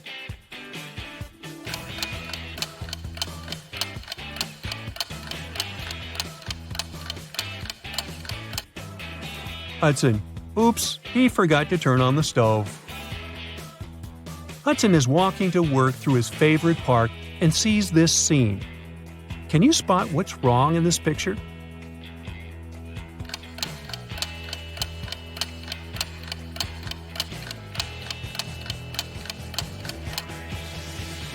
There are 2 suns in the sky. Uh-oh, Tatooine.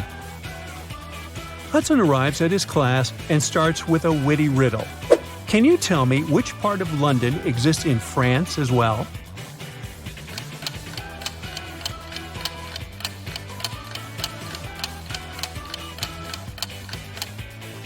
The correct answer is the letter N.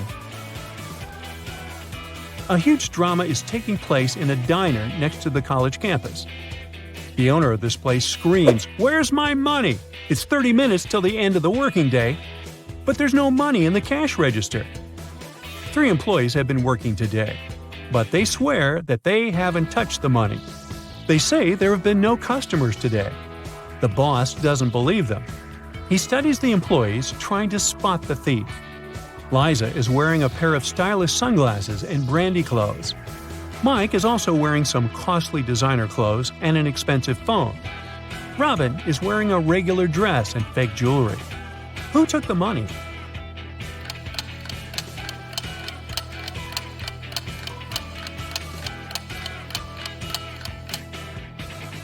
Nobody. Take a look at the sign on the door. It says "Open." That means that people on the street saw the closed sign on the other side. That's why nobody entered, and the cash register remained empty. Hudson finds a secret hallway in the basement of the college building. He decides to explore it and finds an old treasure chest. But as soon as he touches it, 3 zombie pirates come out and grab him. One of them says, "Hey, we've been protecting this gold for 500 years. You can't take it." Hudson notices that something's wrong with these guys. Can you figure out what exactly?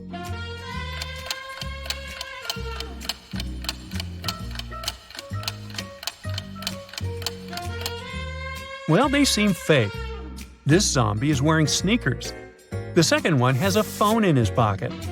And the third zombie has a price tag attached to his saber. Busted! Molly is very nervous. She met a great guy online, and today they're having their first offline date. They have never seen the pictures of each other. Their date will take place in an old part of the campus at night. Molly arrives at the meeting point and sees 2 guys. The first one says, "It's a weird place for a date, but I'm glad to see you." And the second guy says, "It's me. I couldn't wait to see you. You're even more pretty than your photos." One of them is Molly's date, while the other one, a dangerous criminal. Can you guess who is who?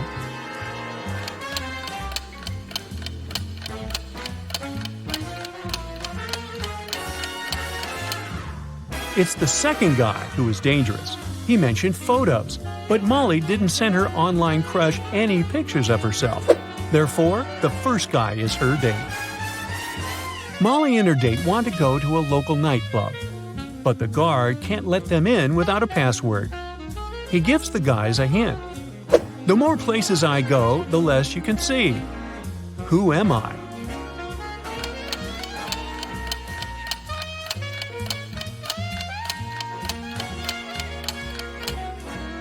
Darkness is the password.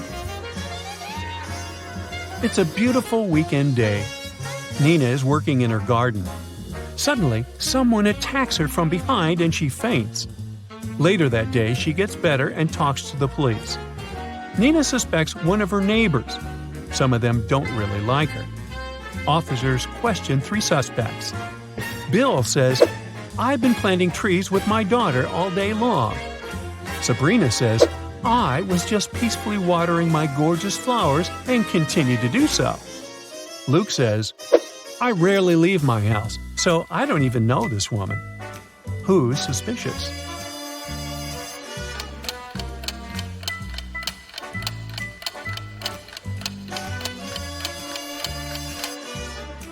Sabrina's garden hose isn't even connected to the water source. It's just lying on the ground. Therefore, her story is fake. Now, Bella and Ella are preparing for an epic party. Can you figure out who's not very smart?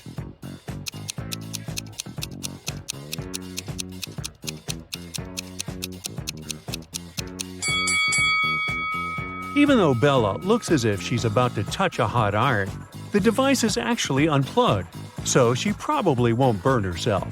Meanwhile, Ella is about to touch a heated waffle. Bella and Ella text their friend named Mike, who never answers any questions directly. They invite him to go to a party together. Mike's answer is kinda weird. Sorry, no money. Job and job. Now, can you help the ladies crack Mike's message?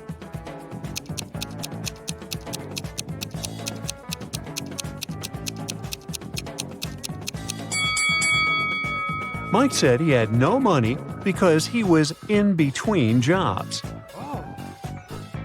Bella and Ella arrive at the nightclub and see a huge line at the entrance. The local guard, Greg, checks people's ID cards. His task is not to let in suspicious people and folks under 21 years old. Here's the first guest's ID card. What do you think?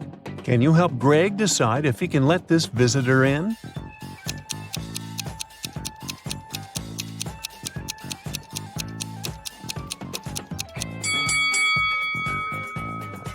She seems fine. Let her in. Yes! Here's the next guest. What do you say?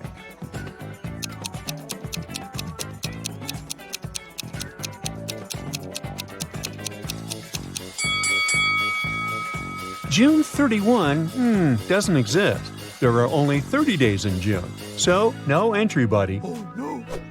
Now what about this guy?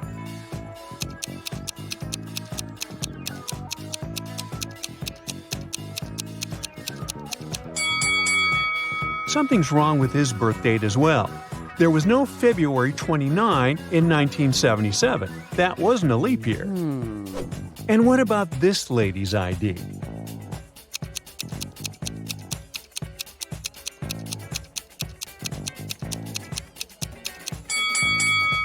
Yep, she's good to go. Okay. Here's another candidate. What do you say?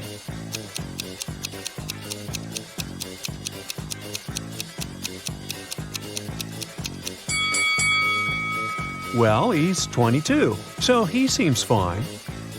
Finally, Bella and Ella enter the club building, but they take a wrong turn and get lost.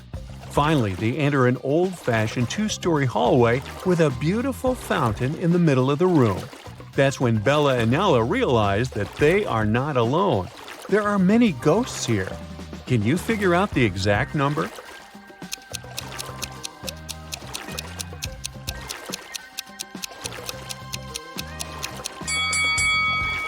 There are 7 ghosts in this space. One of the ghosts is hiding inside the fountain. And the lady over there is not a ghost. She's standing on her feet and she's sweating. So she's very much alive. The lady is the owner of the property.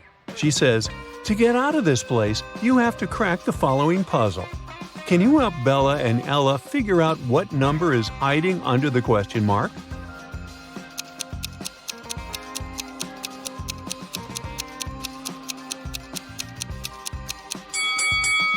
It's 1. 5 equals 1 because 1 equals 5. That was mentioned earlier in the equation. Bella and Ella are very hungry. Finally, they get to the party and see 2 tables with snacks. Although they look identical, there are 5 differences between them. Can you spot those details? Feel free to pause the video if you need more time.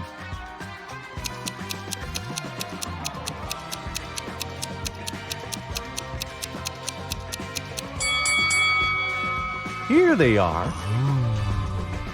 Bella and Ella take a couple of selfies at the party. Can you spot 3 differences between these pictures?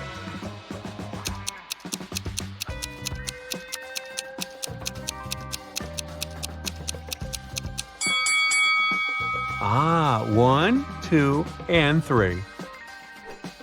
Bella goes to the dance floor, and Ella stays on the sofa. After a while, Bella returns and finds no Ella, only a creepy note on the sofa.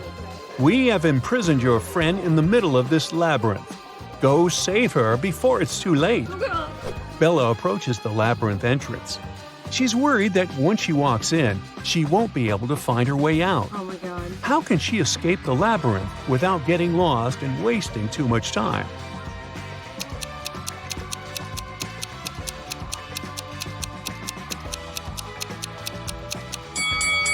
She should put her right hand on the right wall and go forward, touching it at all times. She'll be walking into traps along the way. But if Bella follows the right wall, she'll get out of traps and will eventually find her way out of the labyrinth. Let's take a look at this labyrinth from above. Can you help Bella find the correct path?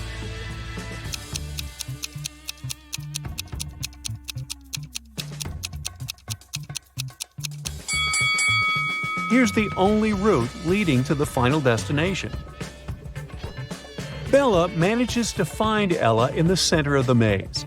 Suddenly, a secret door opens, and a creepy voice announces, "You can use this elevator to leave, but first, you have to enter a 4-number passcode to turn it on." Can you help the ladies crack the code?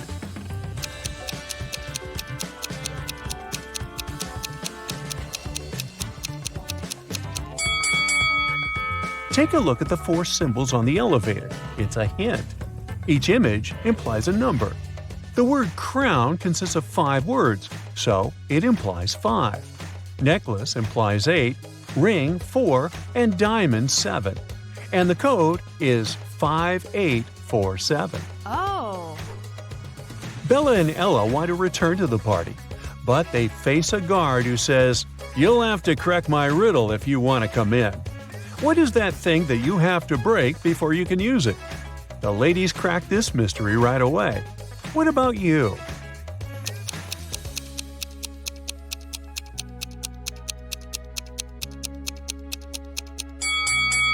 The correct answer is an A. Yes! Bella and Ella are walking down the corridor. They face a locked door.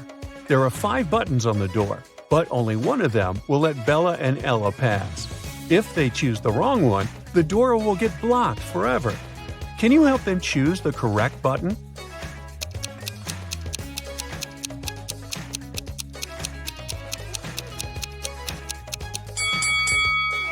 There's something special about almost all these buttons. The first one is unlike the others because it doesn't have an outline. The second one has a different shape. The third one has a different color. And the last one is smaller than all the others. The fourth button doesn't have any distinctions. That's what makes it so special. So Bella and Ella should press this one. Yay! The party goes on. 3 guys approach Ella and invite her to the dance floor. But only one of them is safe to dance with. Can you decide who?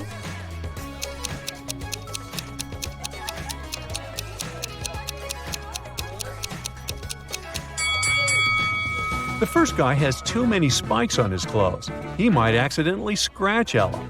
And the second guy is a sorcerer. He has a love potion in his pocket, so he can't be trusted either. Therefore, Ella should pick the third guy. Bella takes a picture of Ella on the dance floor. She freaks out right away. Oh my god. Why?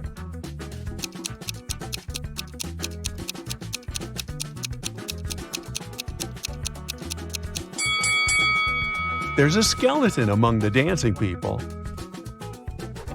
Ella gets very thirsty after dancing and approaches a waiter. He offers her an infinite supply of free drinks if she can crack his riddle. "I'll give you 1 glass of milk and 1 glass of water. You'll need to pour the 2 liquids into a bowl, but you should be able to separate the milk from the water later. You can't use any kind of dividers." It took Ella a while, but she cracked this riddle.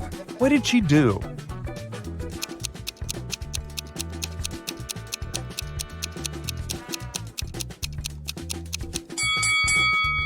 She poured all the water into a bowl and froze it. After that, she added the milk. Oh. Finally, Bella and Ella leave the party and enter a supermarket to grab some snacks. They see 2 ladies. One of them is married to their friend Mike. Can you guess who?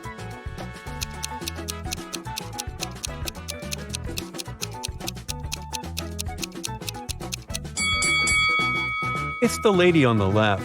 Her shopping cart contains shampoo for men's hair and beard. Bella, Ella, and their common friends, Nick, Nancy, and Adam, are hanging out at Mike's place. The next morning, they find Mike unconscious in the living room. None of the 5 friends know what happened to him. The police show up and they find a note next to Mike's calendar. It reads 4, 12, 8, and 3. The detective already knows who attacked Mike. What about you?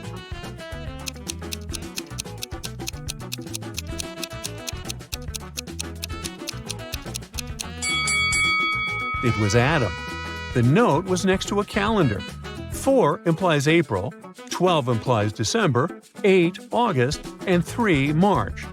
Take the first 3 letters of each month, and you get the name Adam. The next day, Bella and Ella go skydiving. Oh no, Bella's parachute hasn't opened, and she's now plunging toward the ground. There are 2 places where she can land. Bella can either fall into the lake or into this large haystack. Can you help her choose the best option?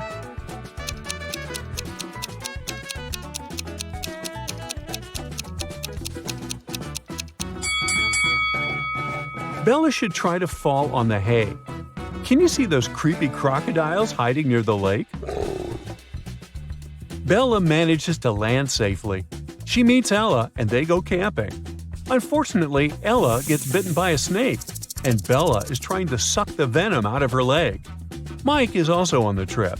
Suddenly, he spots a black widow spider on his arm. Who's in a bigger danger, Bella or Mike?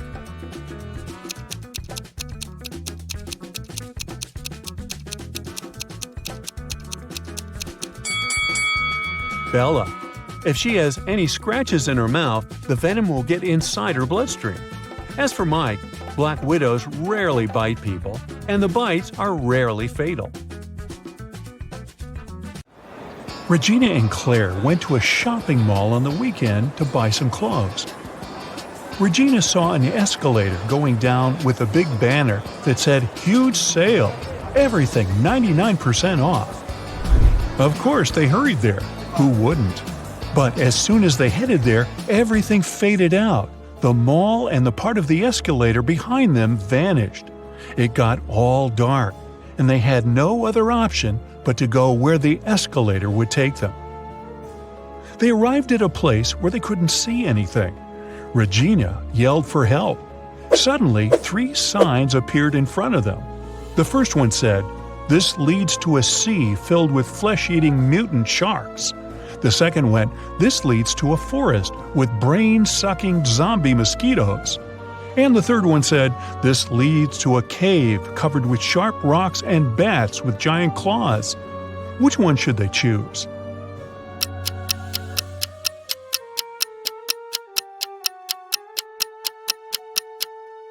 Well, bats are harmless until provoked, whether they have small or big claws. So they should choose the third one. And as for the sharp rocks, they just need to watch their steps. They started walking in the direction of the cave when suddenly a peculiar tiny monster cut their way. "Welcome to the underworld, home of all monsters. We hope you enjoy your stay. Even if you don't, you can't ever leave here anyway." And it vanished out of sight. That's when a scary-looking city started to appear around them. "What does it mean that we can't leave?" Claire asked.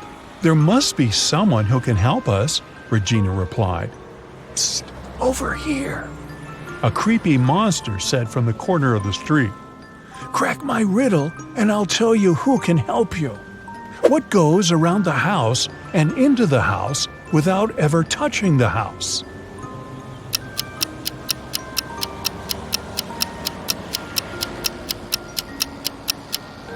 It's the sun. So, if you want to see it again, go to the restaurant called Cantina Hella and find the only human there. He might help you. And the monster left. Regina and Claire found it, but a bodyguard stopped them at the entrance. "Password?" "We don't have it," Regina said. The bodyguard handed them a piece of paper with these numbers on it. The number that comes next is the password. Can you figure it out?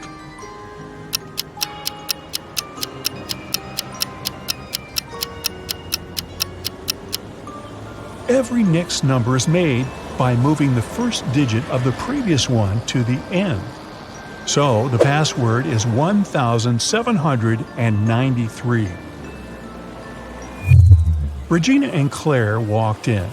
The place was super crowded with human-looking monsters everywhere. It seemed impossible to spot the only real human in there. Can you see him?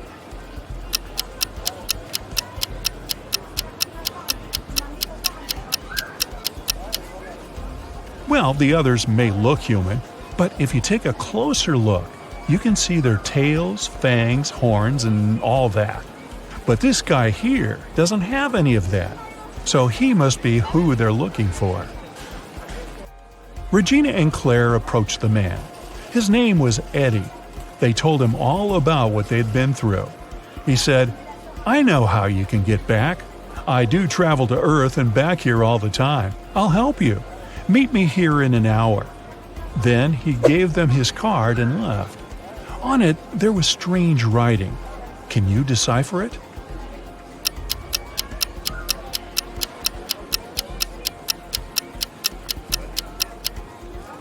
You need to replace all the letters with the previous letter that comes before them in the alphabet. So it says police station. Regina and Claire got hungry, so they decided to order something to eat. The waiter brought them 3 different desserts. Which one should they choose?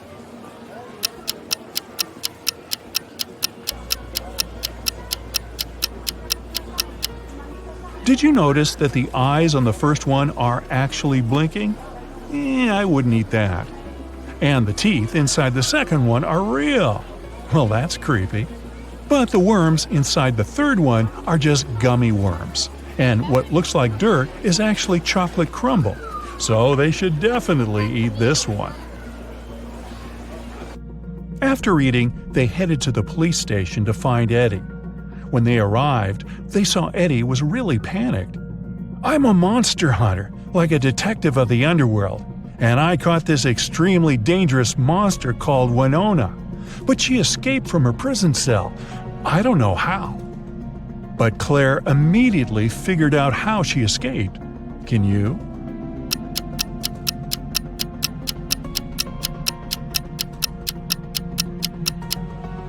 Look at the poster on the wall. It's moving slightly. There must be an airflow behind it that is coming from a tunnel. Suddenly, a guardian rushed next to them and said, "Sir, someone claimed they spotted Winona at the gym." Everyone rushed there. The receptionist silently pointed them in the direction of the changing cabins. They saw the feet of 3 different monsters in 3 different changing rooms. One of them was Winona. Can you tell which one?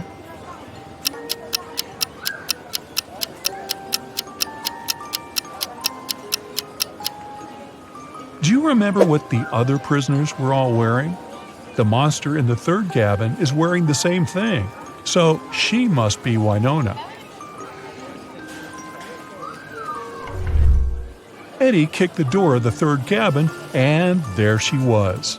Yet Winona looked extremely calm for a monster who was about to go back to jail. Not so fast, she said, and created 4 clones of herself. Now there were 5 Winonas in front of them. I will give you a hint about who the real me is and let you take me back to jail only if you agree to place me in the most luxurious cell. All the Winonas said at the same time. Eddie had no choice but to accept. The first and fourth clones said that number 5 was the real Winona. The second and the third clones said that number 1 was the real Winona. And the fifth clone said that number 2 was the real Winona.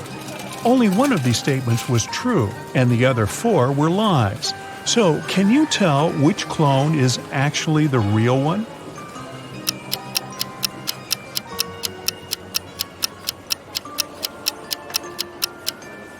If only one of them told the truth, then neither the first nor the fifth clone could be the real Winona, since that would mean 2 clones told the truth.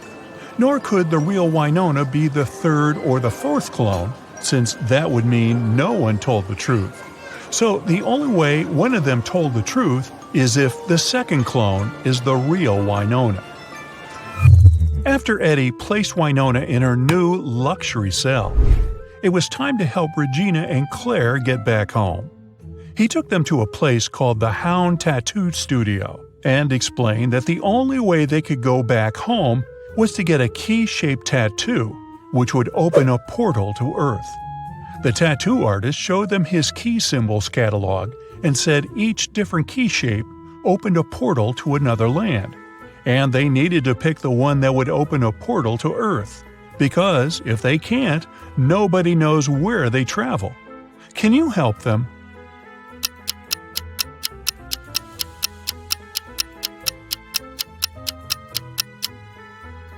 Remember, Eddie told them that he travels to the Earth all the time. Then he must have the Earth portal key tattoo as well. Now, let's take a closer look at all his tattoos. Here is the key-shaped one, and this key on the catalog is the same. So it must be the one that will help them go back home.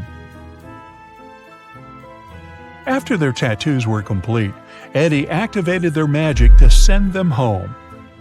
Regina and Claire felt dizzy, as if falling through a rabbit hole.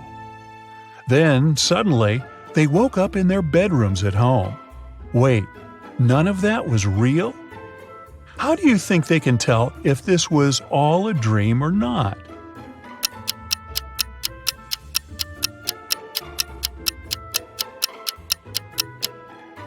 Simple. They should just check if they really have tattoos now. Yup, there they are. They definitely didn't have them when they were at the mall. Well, that was weird.